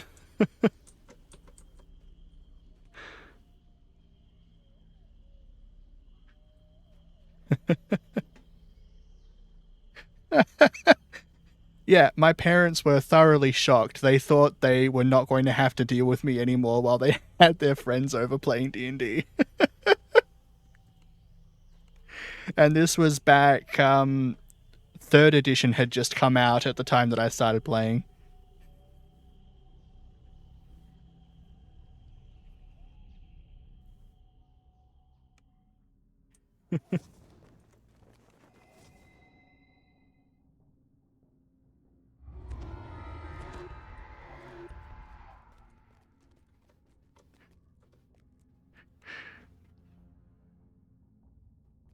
If you're still interested in trying to get into tabletop D&D, there are forum games that people play. It was never really my thing. I didn't really enjoy that particular format for D&D, but you can find people who play the game over forum posts.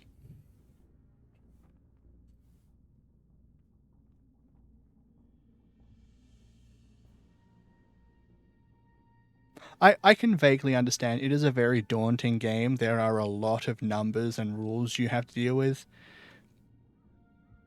But you don't need to know all of the rules off by heart. You can learn the rules as you play. You don't have to know how to grapple. You don't have to know what every spell does. You can just look them up as you need them. But the book, you pick it up and it's got 400 pages and it's this giant, full A4 size piece of paper book of 400 pages. You kind of freak out looking at it.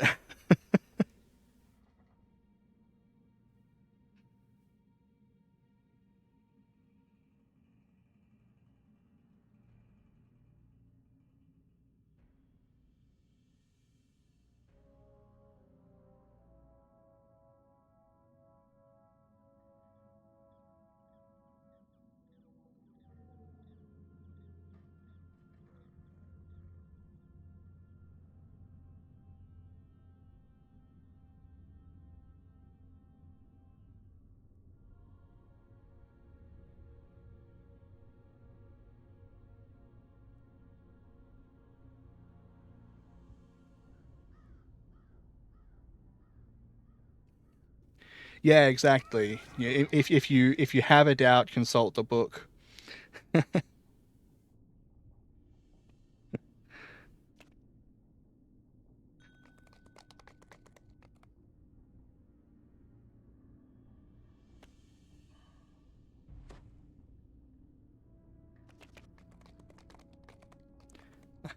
Oh no.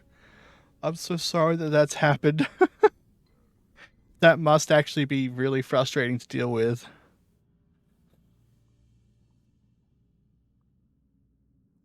Paper is everywhere.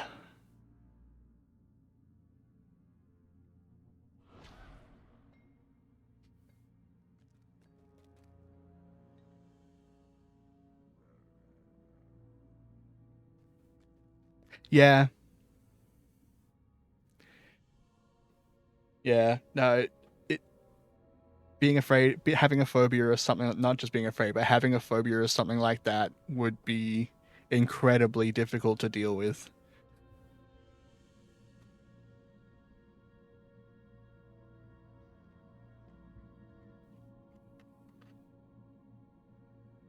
Yeah, but like, for example, paper is like being passed around the table all the time when it comes to playing D&D, and you're all passing around the rule book.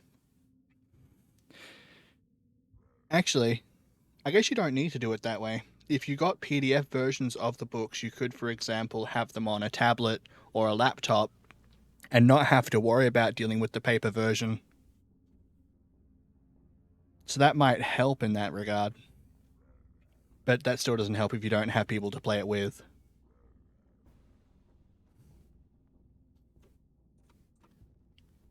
We are currently waiting on someone to take their level, and then we will get back into questing.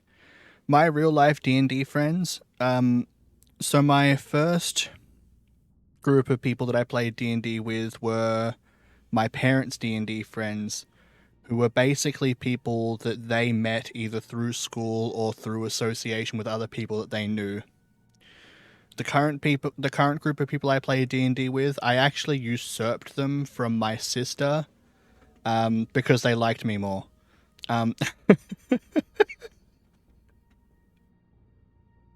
They were my sister's friends, and I stole them.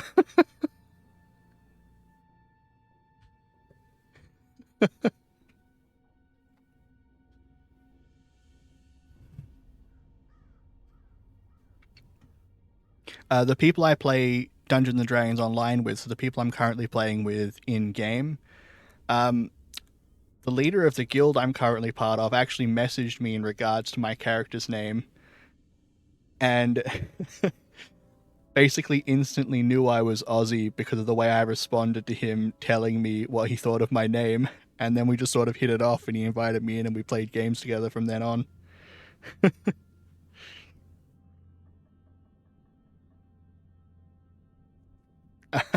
I do not have quite that many siblings.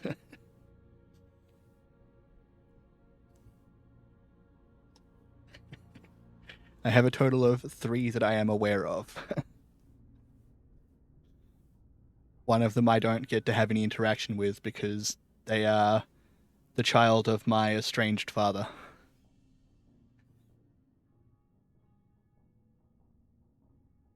Well, I don't really know my dad, so he could have more kids for all I know, and I just don't know them.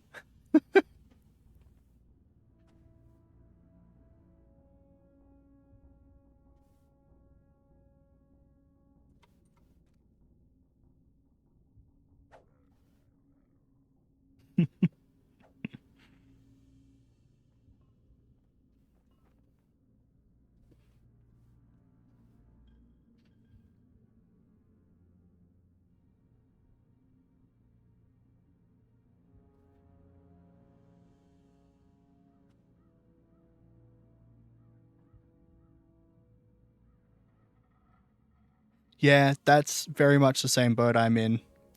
I spent a long time of my formative years trying to get him to care enough to talk to me.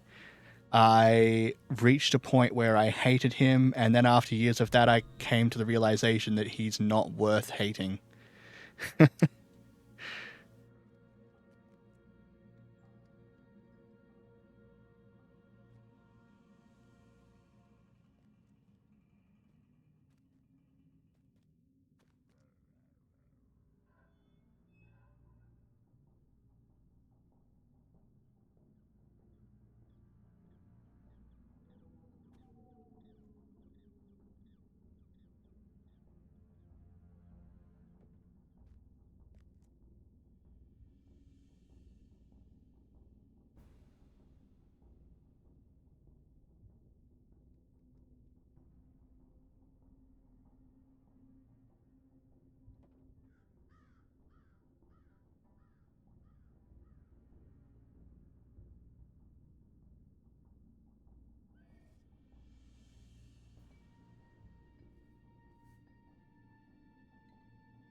Well, I'm glad that someone was able to help you with that. For me, I had to come to that understanding on my own.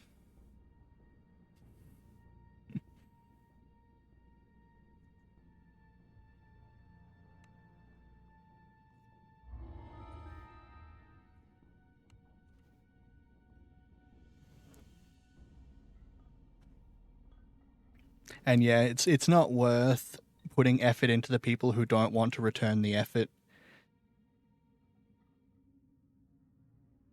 And it's not worth giving them the effort purely because of the fact that they're blood related to you. The people you choose to be your family are the people who matter the most.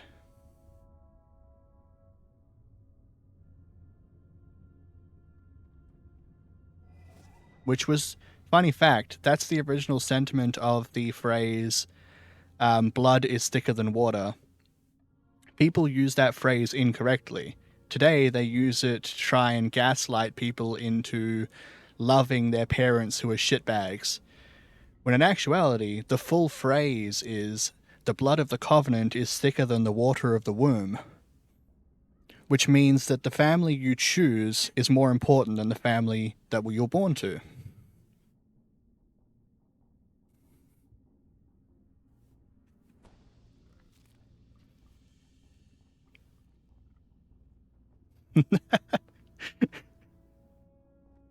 Yeah, I really like that sentiment, and that sentiment alone has helped me a lot in my life. It's helped me to realize I don't need to care about my strange dad just because he is blood related to me. It's made me realize that the people who... Am I? No, I'm not. I am agnostic. I'm not denying that there might be a higher power, but it's just not something I'm interested in worrying about.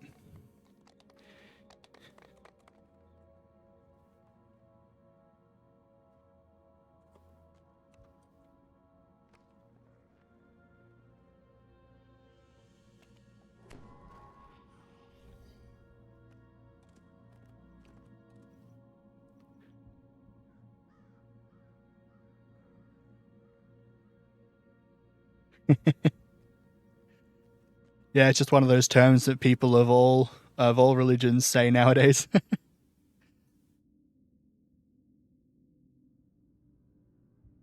Oh, fair enough. I'm glad you found something that you care about believing in.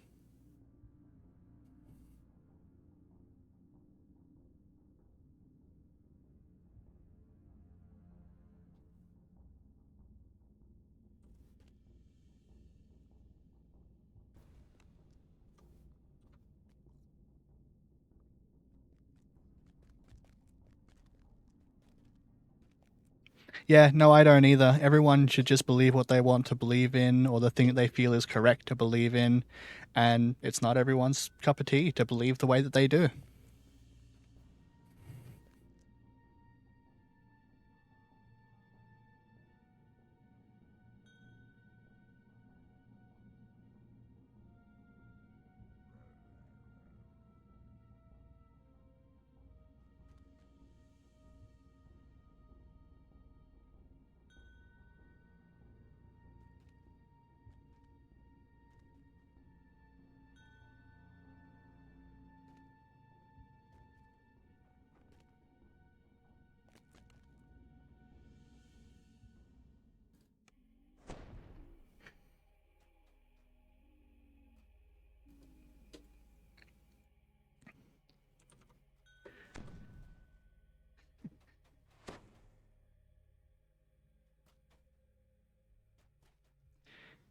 And it might be. I'm unsure what the reason is. I know for some, it's because it's part of the tenets to try and convince other people to also believe, but others just sort of take that upon themselves.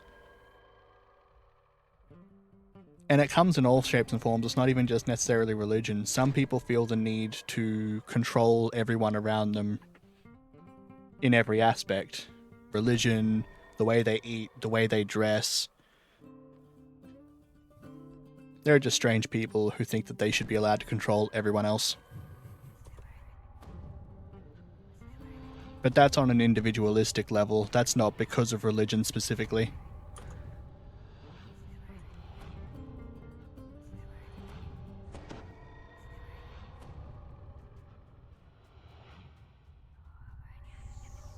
Yeah. I agree there, Foos.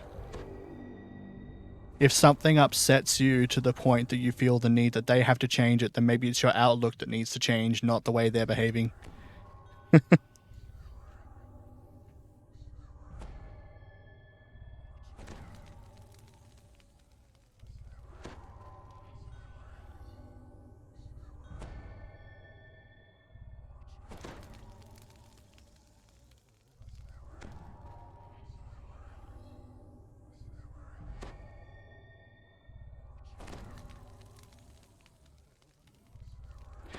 In this quest, we're dealing with a lot of mephits and elementals of magma type and ice type.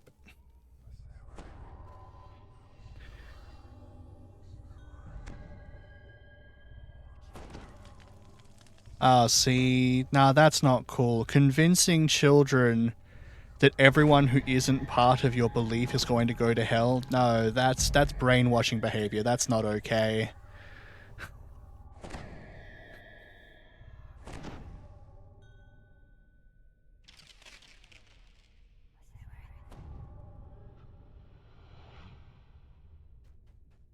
I'm sorry that I caused you to remember that aspect. I apologize for that. I did not mean to bring up your past in any capacity or make you think about it. To find that the elf has started negotiating with the Black Dragon without you. The dragon is displeased. For the last time, I will not give you my deck. Stop pestering me. Here, I'll demonstrate my power so I can be rid of you.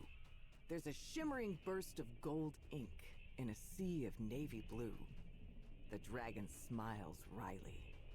Oh, I've drawn the moon card. How fortuitous. I wish for endless servants by my side to keep intruders like you from me. There, that should do it. The dragon turns and disappears further into the ruins.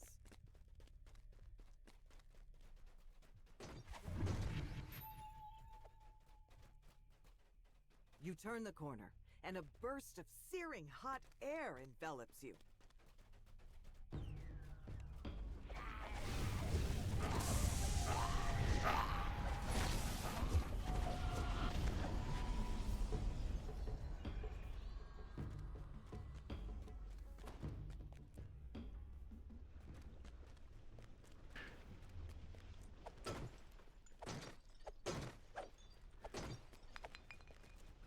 Yeah, he's not worth letting. It's not worth letting him have that kind of power over your Foos. The elf will try to close the portal, while you try to get rid of the servants streaming out of it. And I say that as though it's as simple as just deciding to not let him have that kind of power. I know it's not that easy.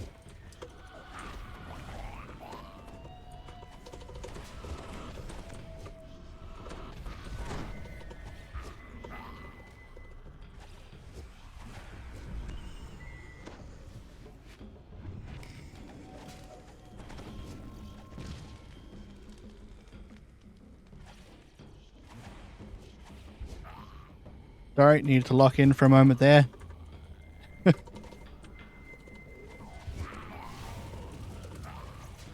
That should do it, shouts the elf. But no sooner are the words out of his mouth than another portal forms. Very strange. Let's talk this over.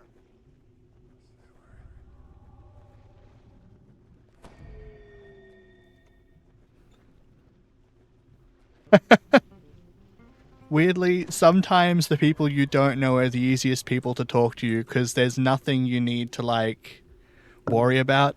If anything gets too deep, you can just leave and never have to think about me again.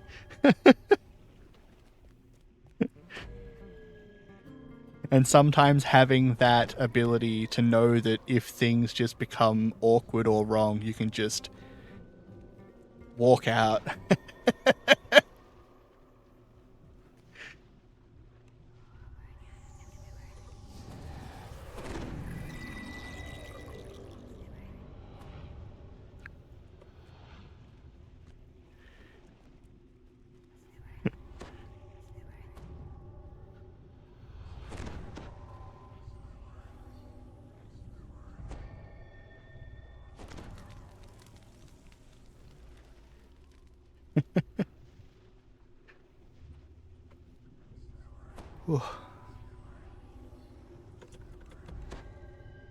Waiting on more buffs. Once everyone's good, we'll start up the next wave.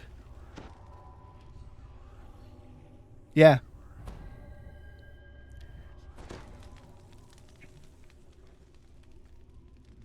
And I sure as hell won't judge you for the things you've had to experience in your life.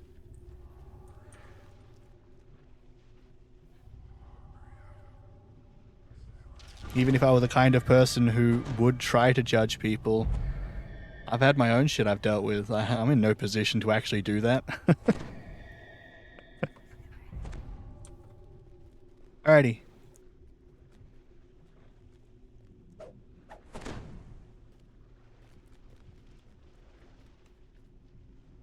Let's try this again, shouts the elf.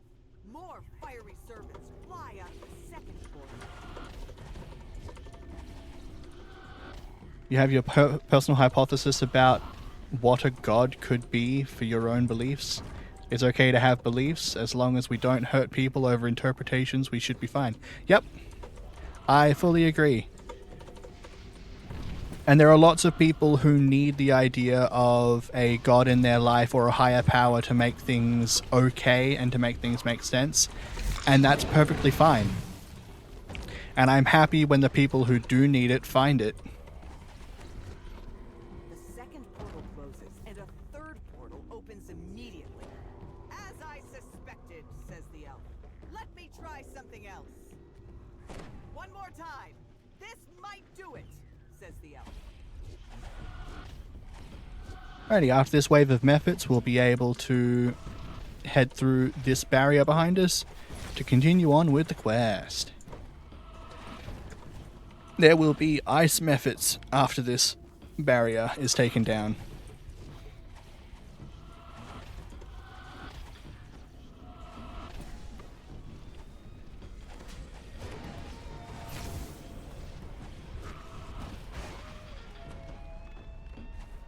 I will avoid voicing anything about what you've just said because it breaches codes of conduct for me to talk about that on stream. Just so you are aware. I'm not ignoring you, it's just that I cannot talk about that one. You press on ahead while the elf keeps the portals in check. It's up to you to get the deck of many things from the Black Dragon.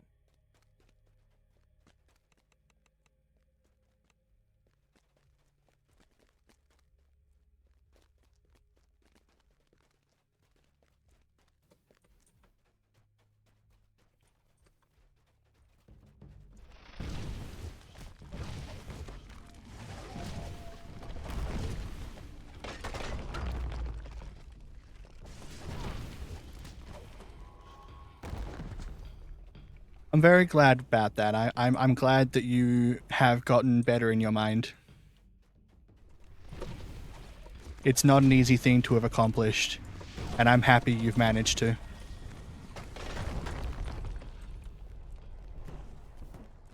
The heat begins to subside. It seems the elf is succeeding in keeping these hot-headed servants under control.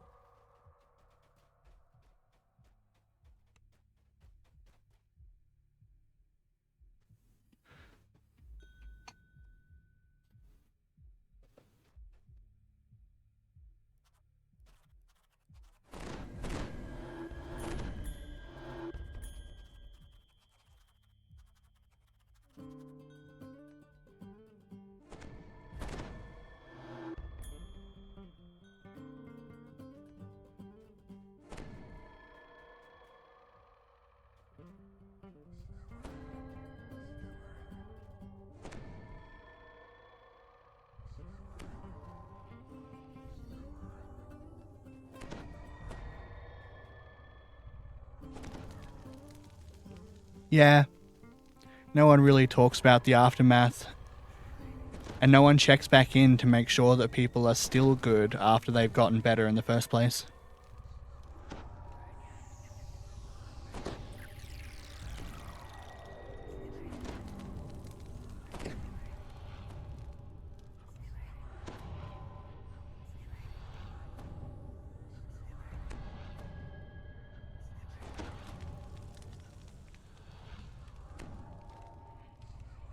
I too have struggled with depression over the years. It has been quite hard.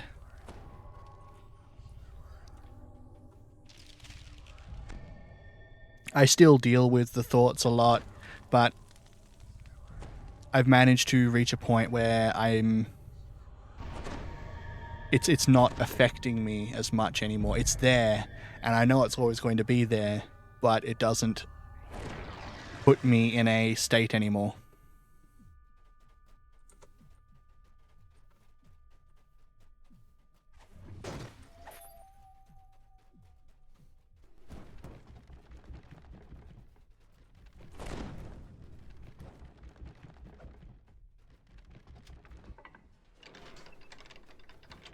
The air's temperature changes suddenly once more, dropping to a chill. These methods are frozen in place. I also have deep anxiety difficulties, but recently I did a business course where my instructor throughout the business course was incredibly helpful when it came to dealing with the anxiety and helping me build confidence. It is directly as a result of them helping me with my problems that I am able to stream today. Voice stops suddenly. Something has gone wrong. And I'm loving it here. I love streaming. I enjoy providing entertainment to people and a place where people can just hang out and watch some gameplay, Icy servants laugh at me occasionally, share their thoughts, their feelings. A safe place where people can just exist and not worry about the day-to-day. need to keep them in check to have any hope of freeing her from her icy prison.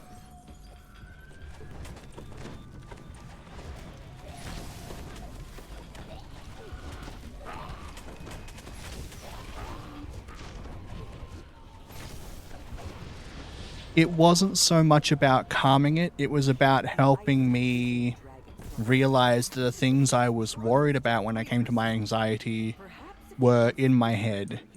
I had this idea in my head that people didn't want to hear or see me, and that people were going to judge my existence no matter what I did or where I went. And it helped me because she genuinely wanted to hear what my thoughts were. She genuinely wanted me to share what information I had about whatever topics I was passionate about. And that really helped me realize that when I care and I'm passionate about things, there are people who will just want to hear.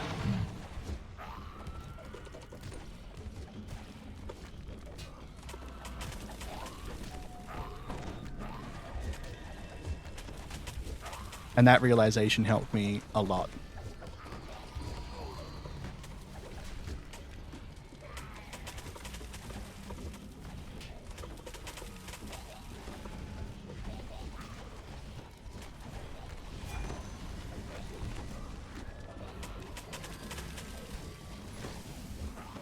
Dragons burst free, long last. The servants vanish. The wish fulfilled.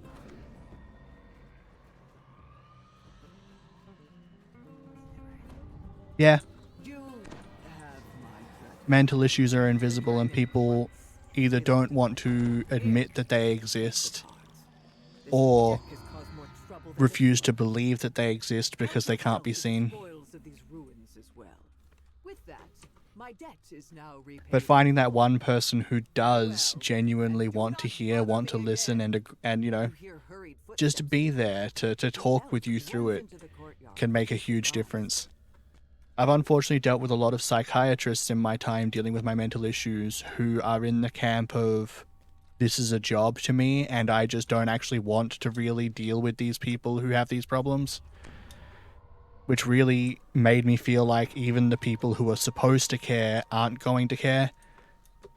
But after finding someone who didn't need to care but did care, it made me realize that things aren't actually as bad as I had realized thought they were in my head.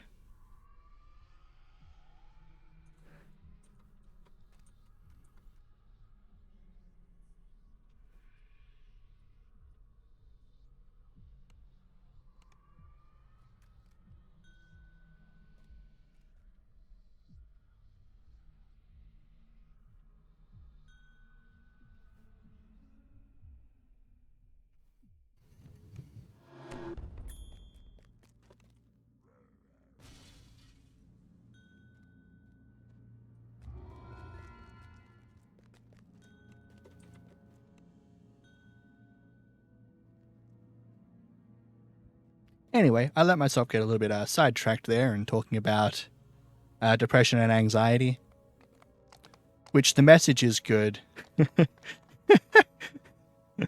I haven't been talking about the game at all.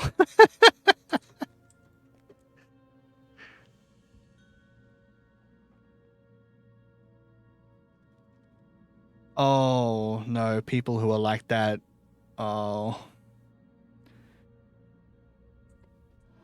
I'm glad you said classmates and not friends, because that is not friend behavior.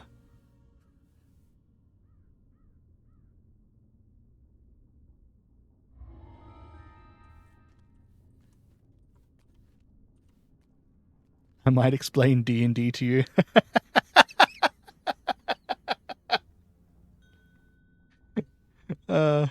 D&D is a game where you and your friends can pretend to be crazy murder hobos wandering the streets.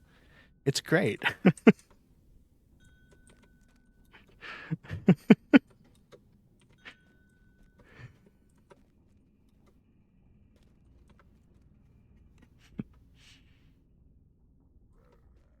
Unfortunately, tabletop D&D is a little bit too complicated for me to really explain without visuals.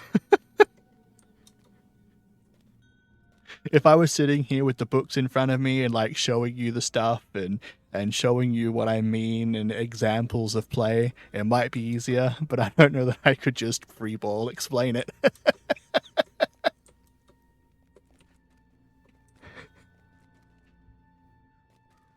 The best way to describe it is it's a game of freedom.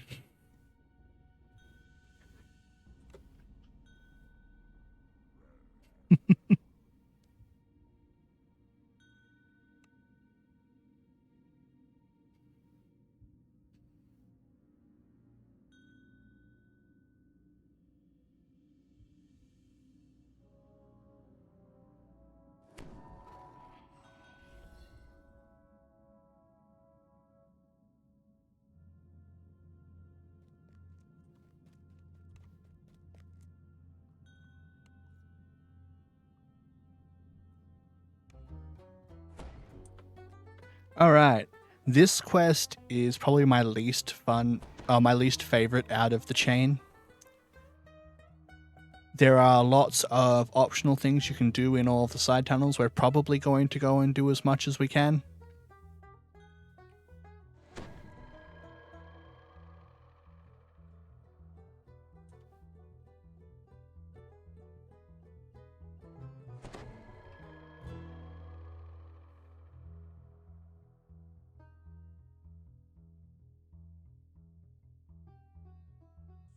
You find yourself in the midst of a commotion.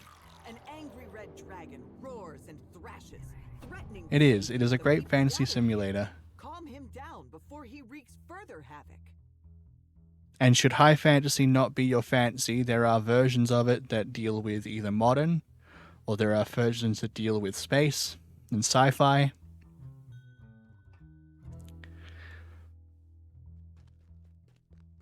And there are ways you can create rule sets or find rule sets that other people have made to lower magical fantasy, so it's more like medieval fantasy.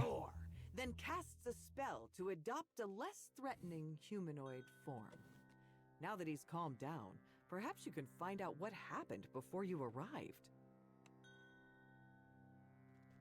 The red dragon brought his deck of many things to the casino, hoping it would bring him good luck. Clearly, that was not the case. He promises to give you his deck in exchange for your help getting his lost treasure hoard back.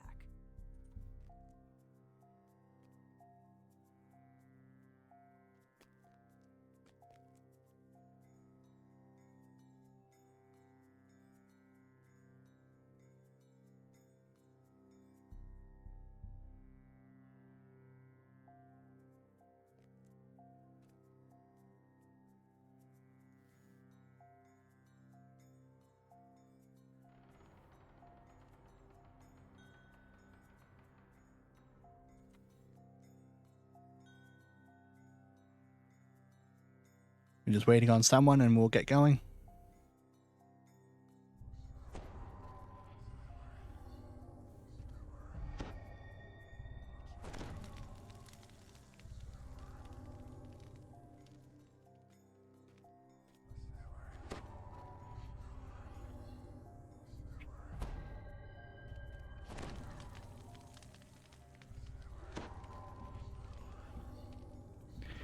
So your objective in this quest is to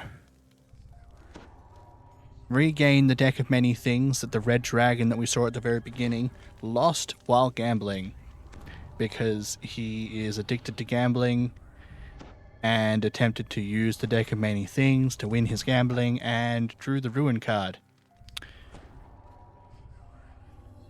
So he financially ruined himself, including losing his deck of many things to the casino owner. So he's lost all of his hoard, his deck, and everything, and is now quite upset by that.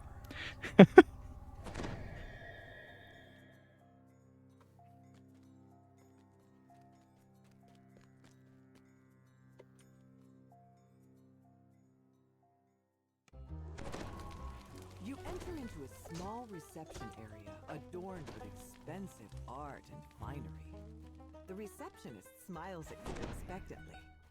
Perhaps she can point you toward the members' lounge the dragon told you about. The receptionist says the bouncer guarding the members' lounge can be found at Volunteered as help worker for autism kids for 10 years where I GM'd for them. Oh, that's cool.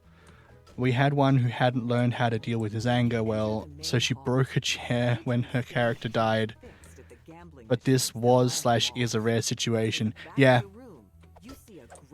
Recently, I was applying to do a job where I was going to work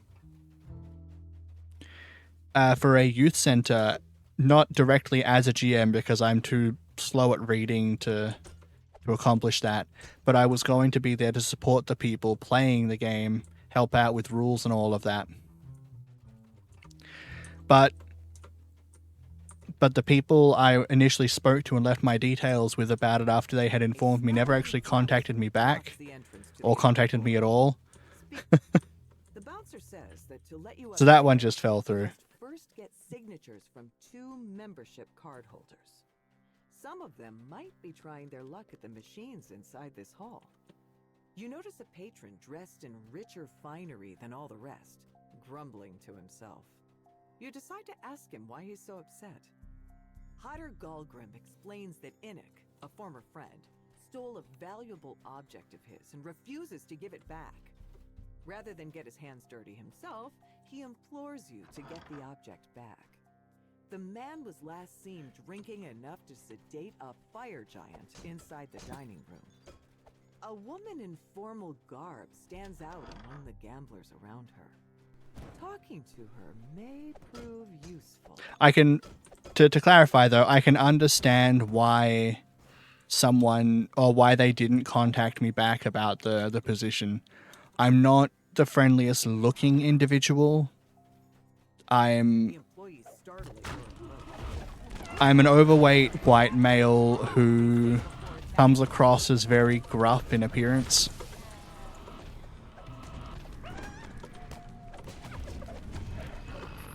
So I can very much understand why they didn't actually contact me back about the position, and I'm not upset at them for it.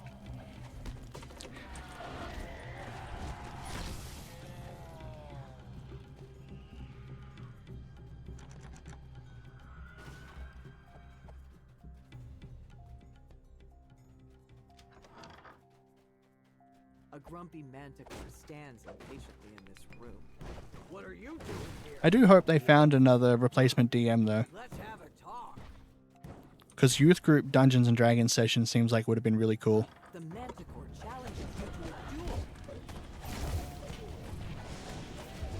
The head of security coughs, out of breath. You bested me, he says. What a challenge that was. That is very fair. I don't think I'm quite good enough at spontaneity for good yes and DMing. I do know someone who is, but the GM that we play with is very much good at that.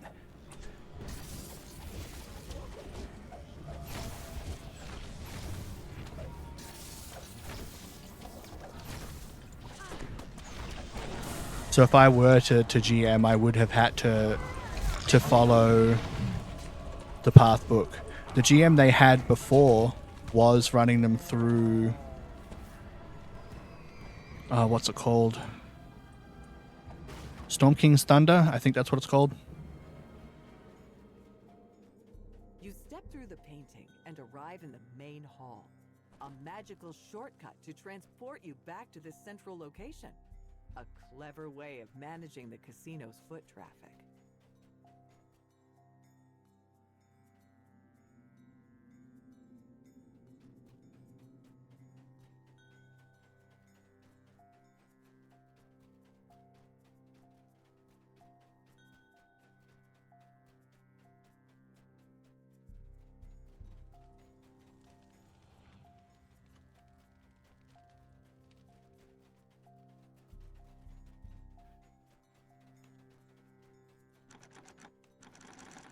Oh, we need a key for this. I thought this was unlocked. Alright, well, in that case we are going to have to go back to the center anyway.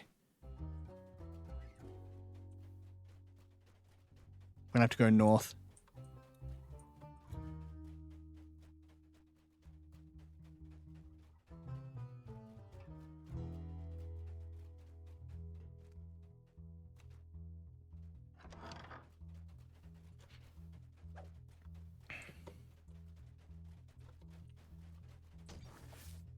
Oh, the spontaneity? Yeah, spontaneity is like a muscle. I would just have to train it. My ability to read is not. My inability to read is because I have dyslexia problems. This decadently dressed man offers you a reward for obtaining the markers from 3 pages. And yeah, Storm King's Thunder is a complicated adventure.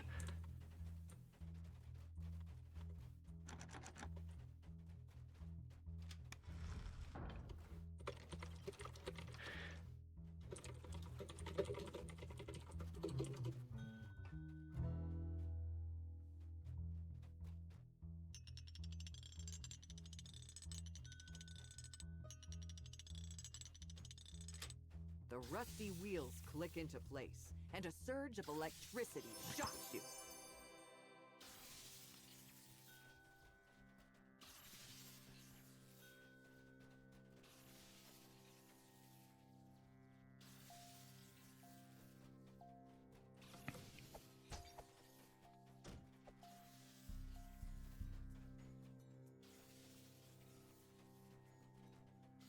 Oh yeah, that's fair enough.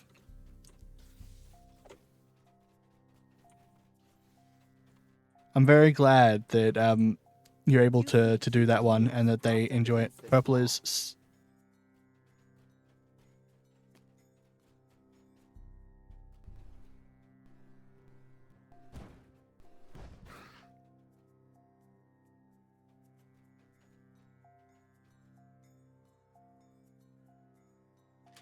When you solve the puzzle, a strange man approaches.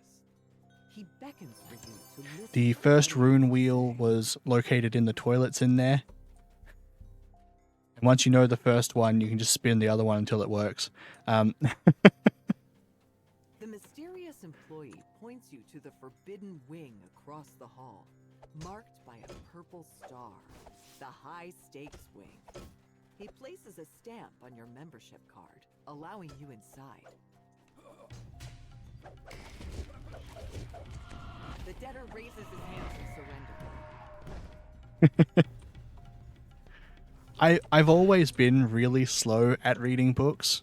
I used to try to read while I was in high school. I used to have a 3-hour commute to and from school. So I used to read on the buses and the trains and stuff to get to and from school. But I was very slow at reading books. It would take me like, despite the fact that I would get almost 6 hours of reading in each day, it would take me months to finish a standard book.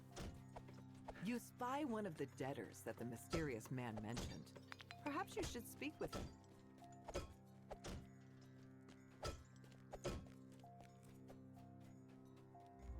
You find yourself in a large room outfitted with tables and a bar, just like the ones upstairs. However, there's something strange in the center of the room. And I've only recently came to the realization that I have difficulties differentiating letters from one another. And that wasn't just normal.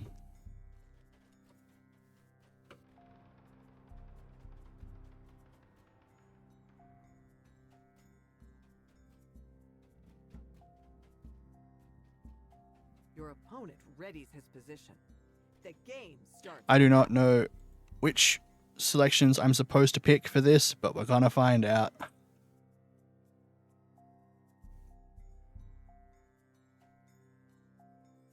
The scorpion advances toward your opponent.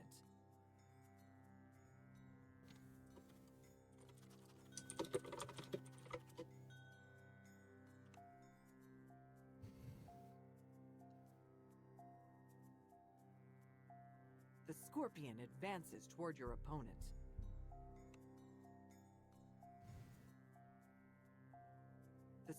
Your opponent keels over, the scorpion having struck him down permanently. Alright, I picked correctly every time. Sigh of relief, knowing it could have been you instead.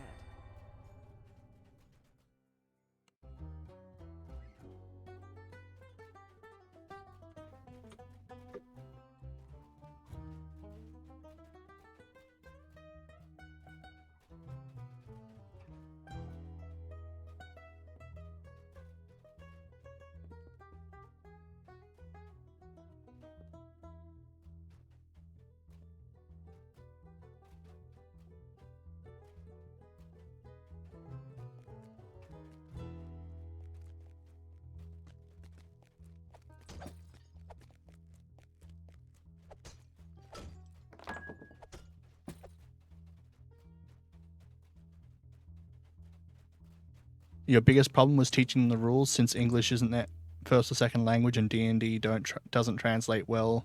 Doesn't translate their books well. Yeah, that makes sense. I have never actually looked into translations of the books.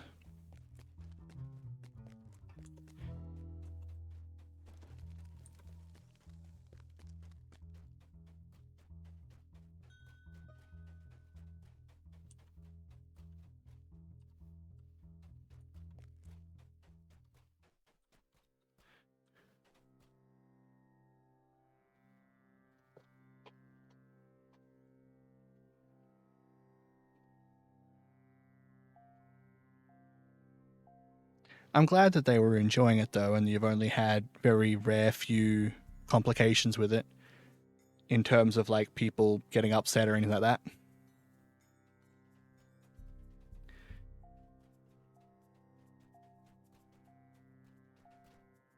Oh yeah, fair enough. Whatever tools will help you with the thing and make things easier, absolutely.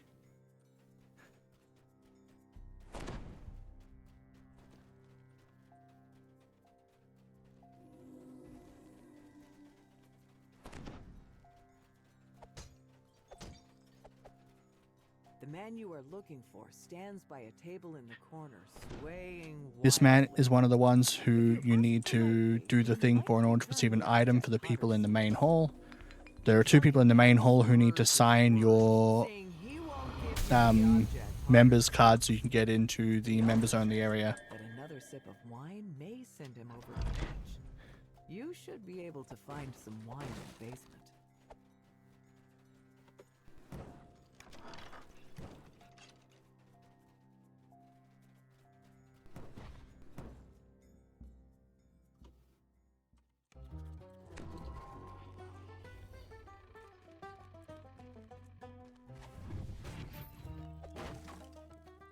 kitchen workers mill about in this shabby but functional basement, cooking meals to bring to the patrons upstairs.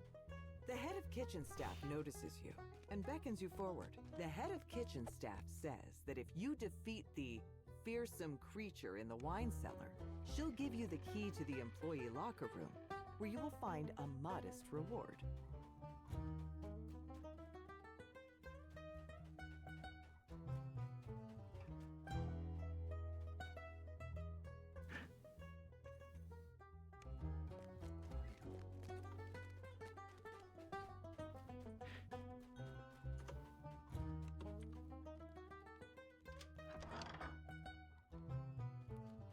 Oh, yeah. No, I figured you meant like teenagers. But honestly, I don't know if there are many people who are younger than that age who would get into the game. I was honestly a bit of a rare exception. Even the people that I currently play D&D with didn't start playing at like the same ages as me. They mostly started playing tabletop when they had either close to the end of or the end of high school. You notice several valves controlling the water system along the walls. Perhaps a rush of water might relieve the monster and slow it down.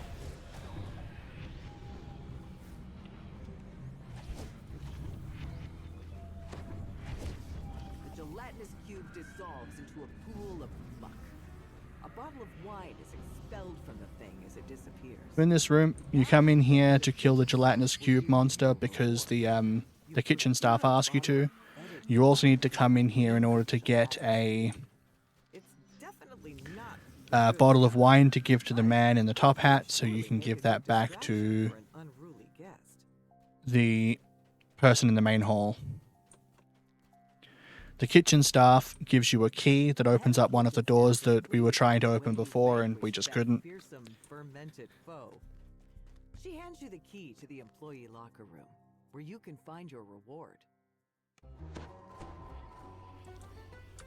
I played with my niece and her parents, and she was 9 when we began. Just had to add a unicorn and then it went smooth sailing. That's very, very adorable, and I am very much approving of that style.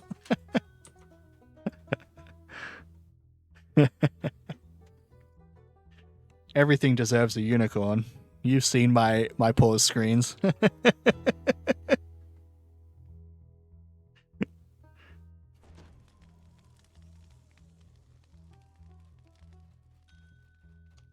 locker room is filled with the employees' belongings. You spy a chest in the corner, the reward the head of kitchen staff mentioned, but you also notice a key on the dusty floor. We've come in here to get another key to get out into the back alleys. You find an iron key on the floor of the employee locker room. This key unlocks the door to the cabin where the gang leader waits for family of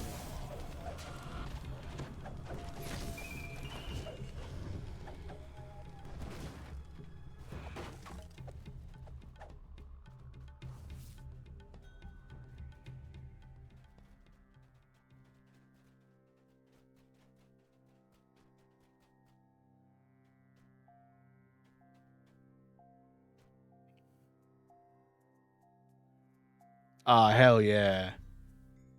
Barbarians are some of the most fun things to roleplay, in my opinion. One of my favorite characters was in a game where we were doing, just for absolute silliness and funsies, rolling a d20 to determine statistics, and I had rolled a 3. So I decided to shove it into intelligence and play a ratfolk barbarian who was a subclass as a mutagen rager. This is in Pathfinder, not actual tabletop D&D. And he was just the most fun. I basically had him act very primal and animalistic and had the party teach him quote-unquote tricks.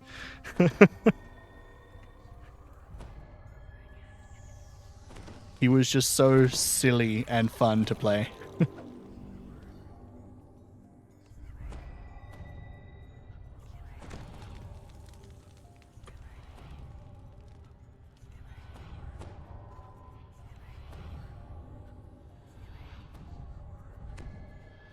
I'm gonna take another drink. My throat is getting dry.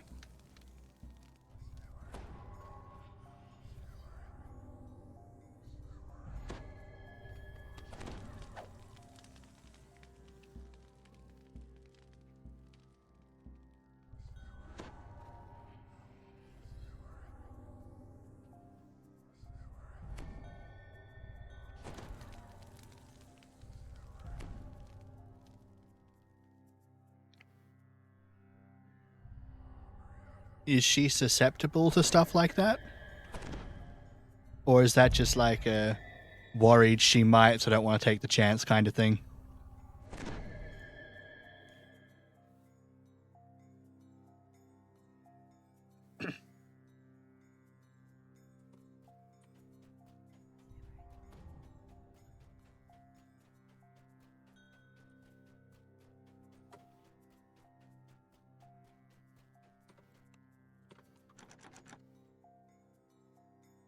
Fair enough.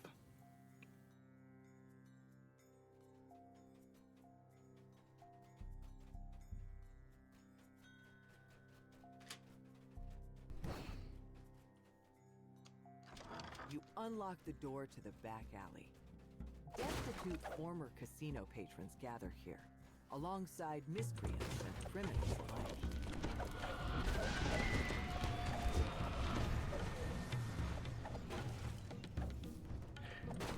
Alright, out here we want to deal with these guys in order to get... I've forgotten what it is. We need something from these guys.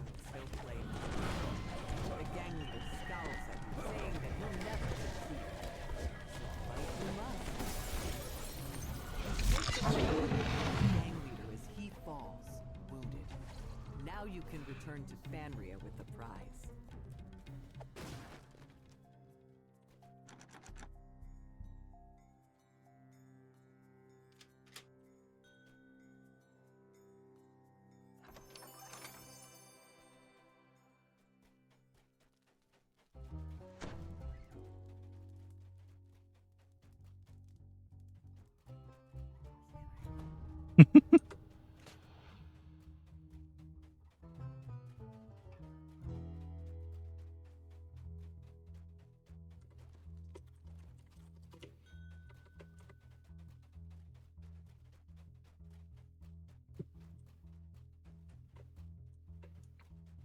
You spy one of the debtors that the mysterious man mentioned. Perhaps you should speak with him.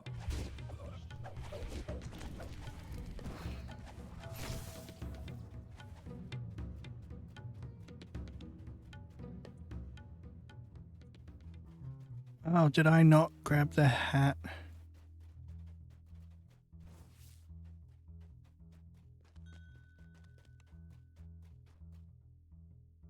You give the ring to Fanria. She signs the membership card, gaining you a signature to show to the bouncer.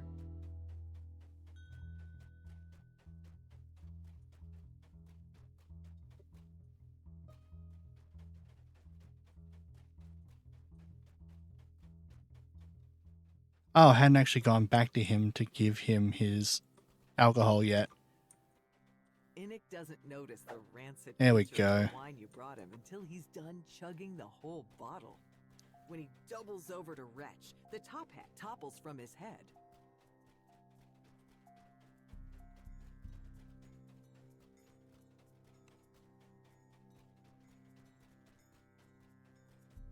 You give the top hat to Hodder Galgrim.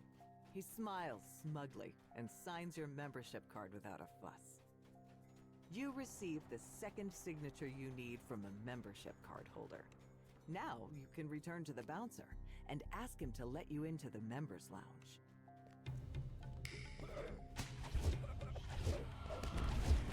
Now that you've collected all, I should probably stop trying to presto the people that we're not actually killing, but just taking the debts from out of existence.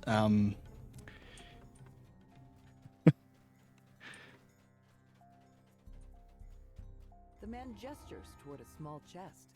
Your reward.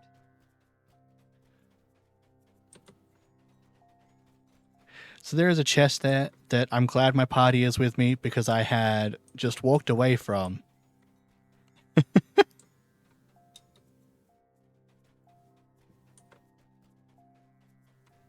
Apparently today has just been one of those days and I am just not functioning as well as I should be.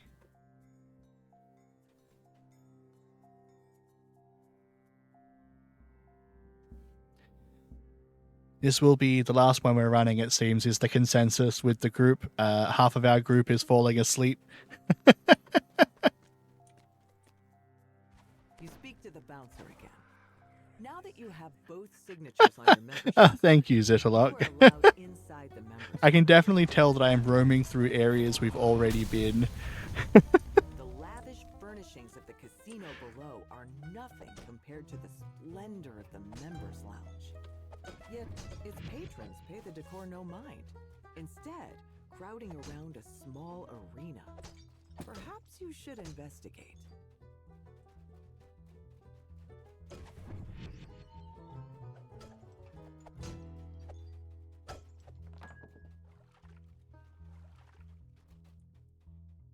Just in general.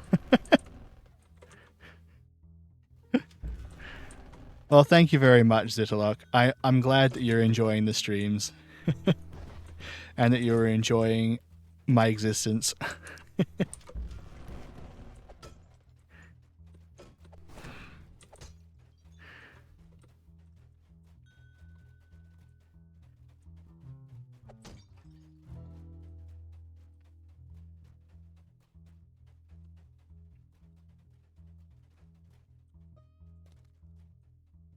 You step inside the arena. A knoll glares, but does not threaten you as you approach. A blue slod also turns towards you, clearly itching for a fight. In this arena, destitute casino... Here we go. Fight the arena champion. This should be the last optional we have to complete. This will allow us to get an extra chest at the end of the quest, as well as a chest here. Life dimming, just like those of all the people he had slain before. Oh, well, this isn't the end of the quest yet. We've still got to... We're not finished yet.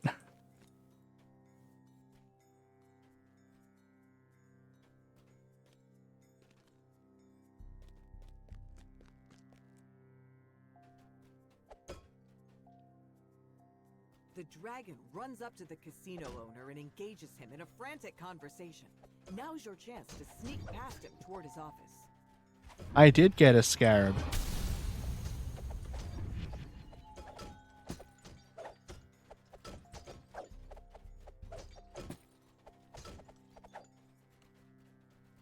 Not sure what I'm going to do with this scarab yet, but I do have it. Owner's office. It's decorated much like the rest of the casino, but crammed with ledgers and documents. There must be something in here you can use against him. You find a contract in your search through the casino owner's belongings. The contract stipulates that the signer will be rewarded for protecting the vault, but if and only if The end fight of this quest is an interesting one. The end boss is immortal. You cannot kill them. At least not at the beginning of the fight. In order to beat the final boss in this quest, you need to get the contract that he's in that makes him immortal, null and void.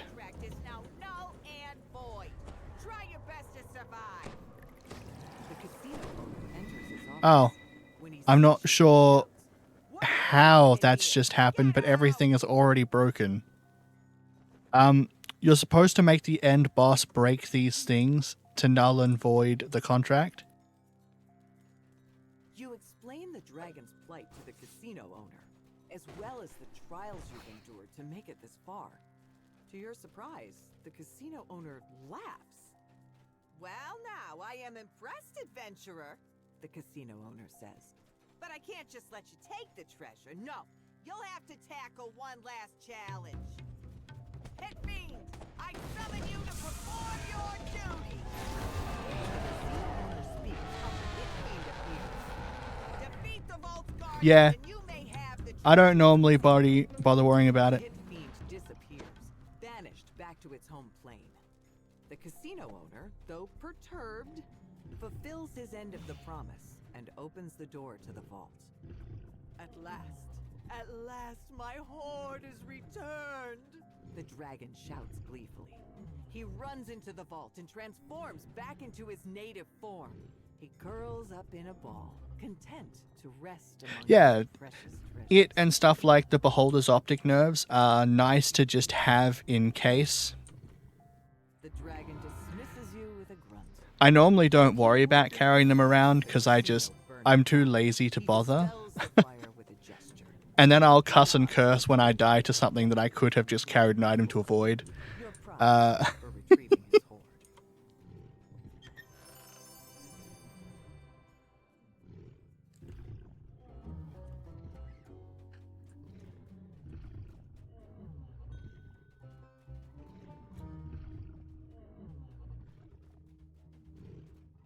I'll probably, for now, put it in a guild chest so that when somebody does need it, they can come grab it.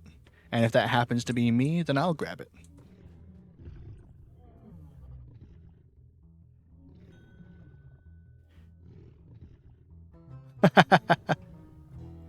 That's okay. I'm not averse to running the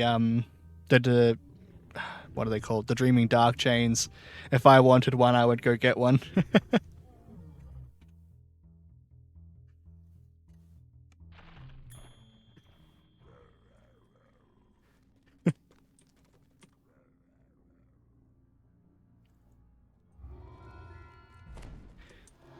And alright, thank you very much for joining me here. I'm going to call it a night now. Thank you very much. It was very fun having you here. And it is a really strong item. It makes Beholders a breeze if there are only a few in the quest and you can keep its charges up for the quest. It being only level 5 required as its upgraded version means that you can have it early on and just not have to worry about those goddamn lightning bolts from those goddamn kobold shamans.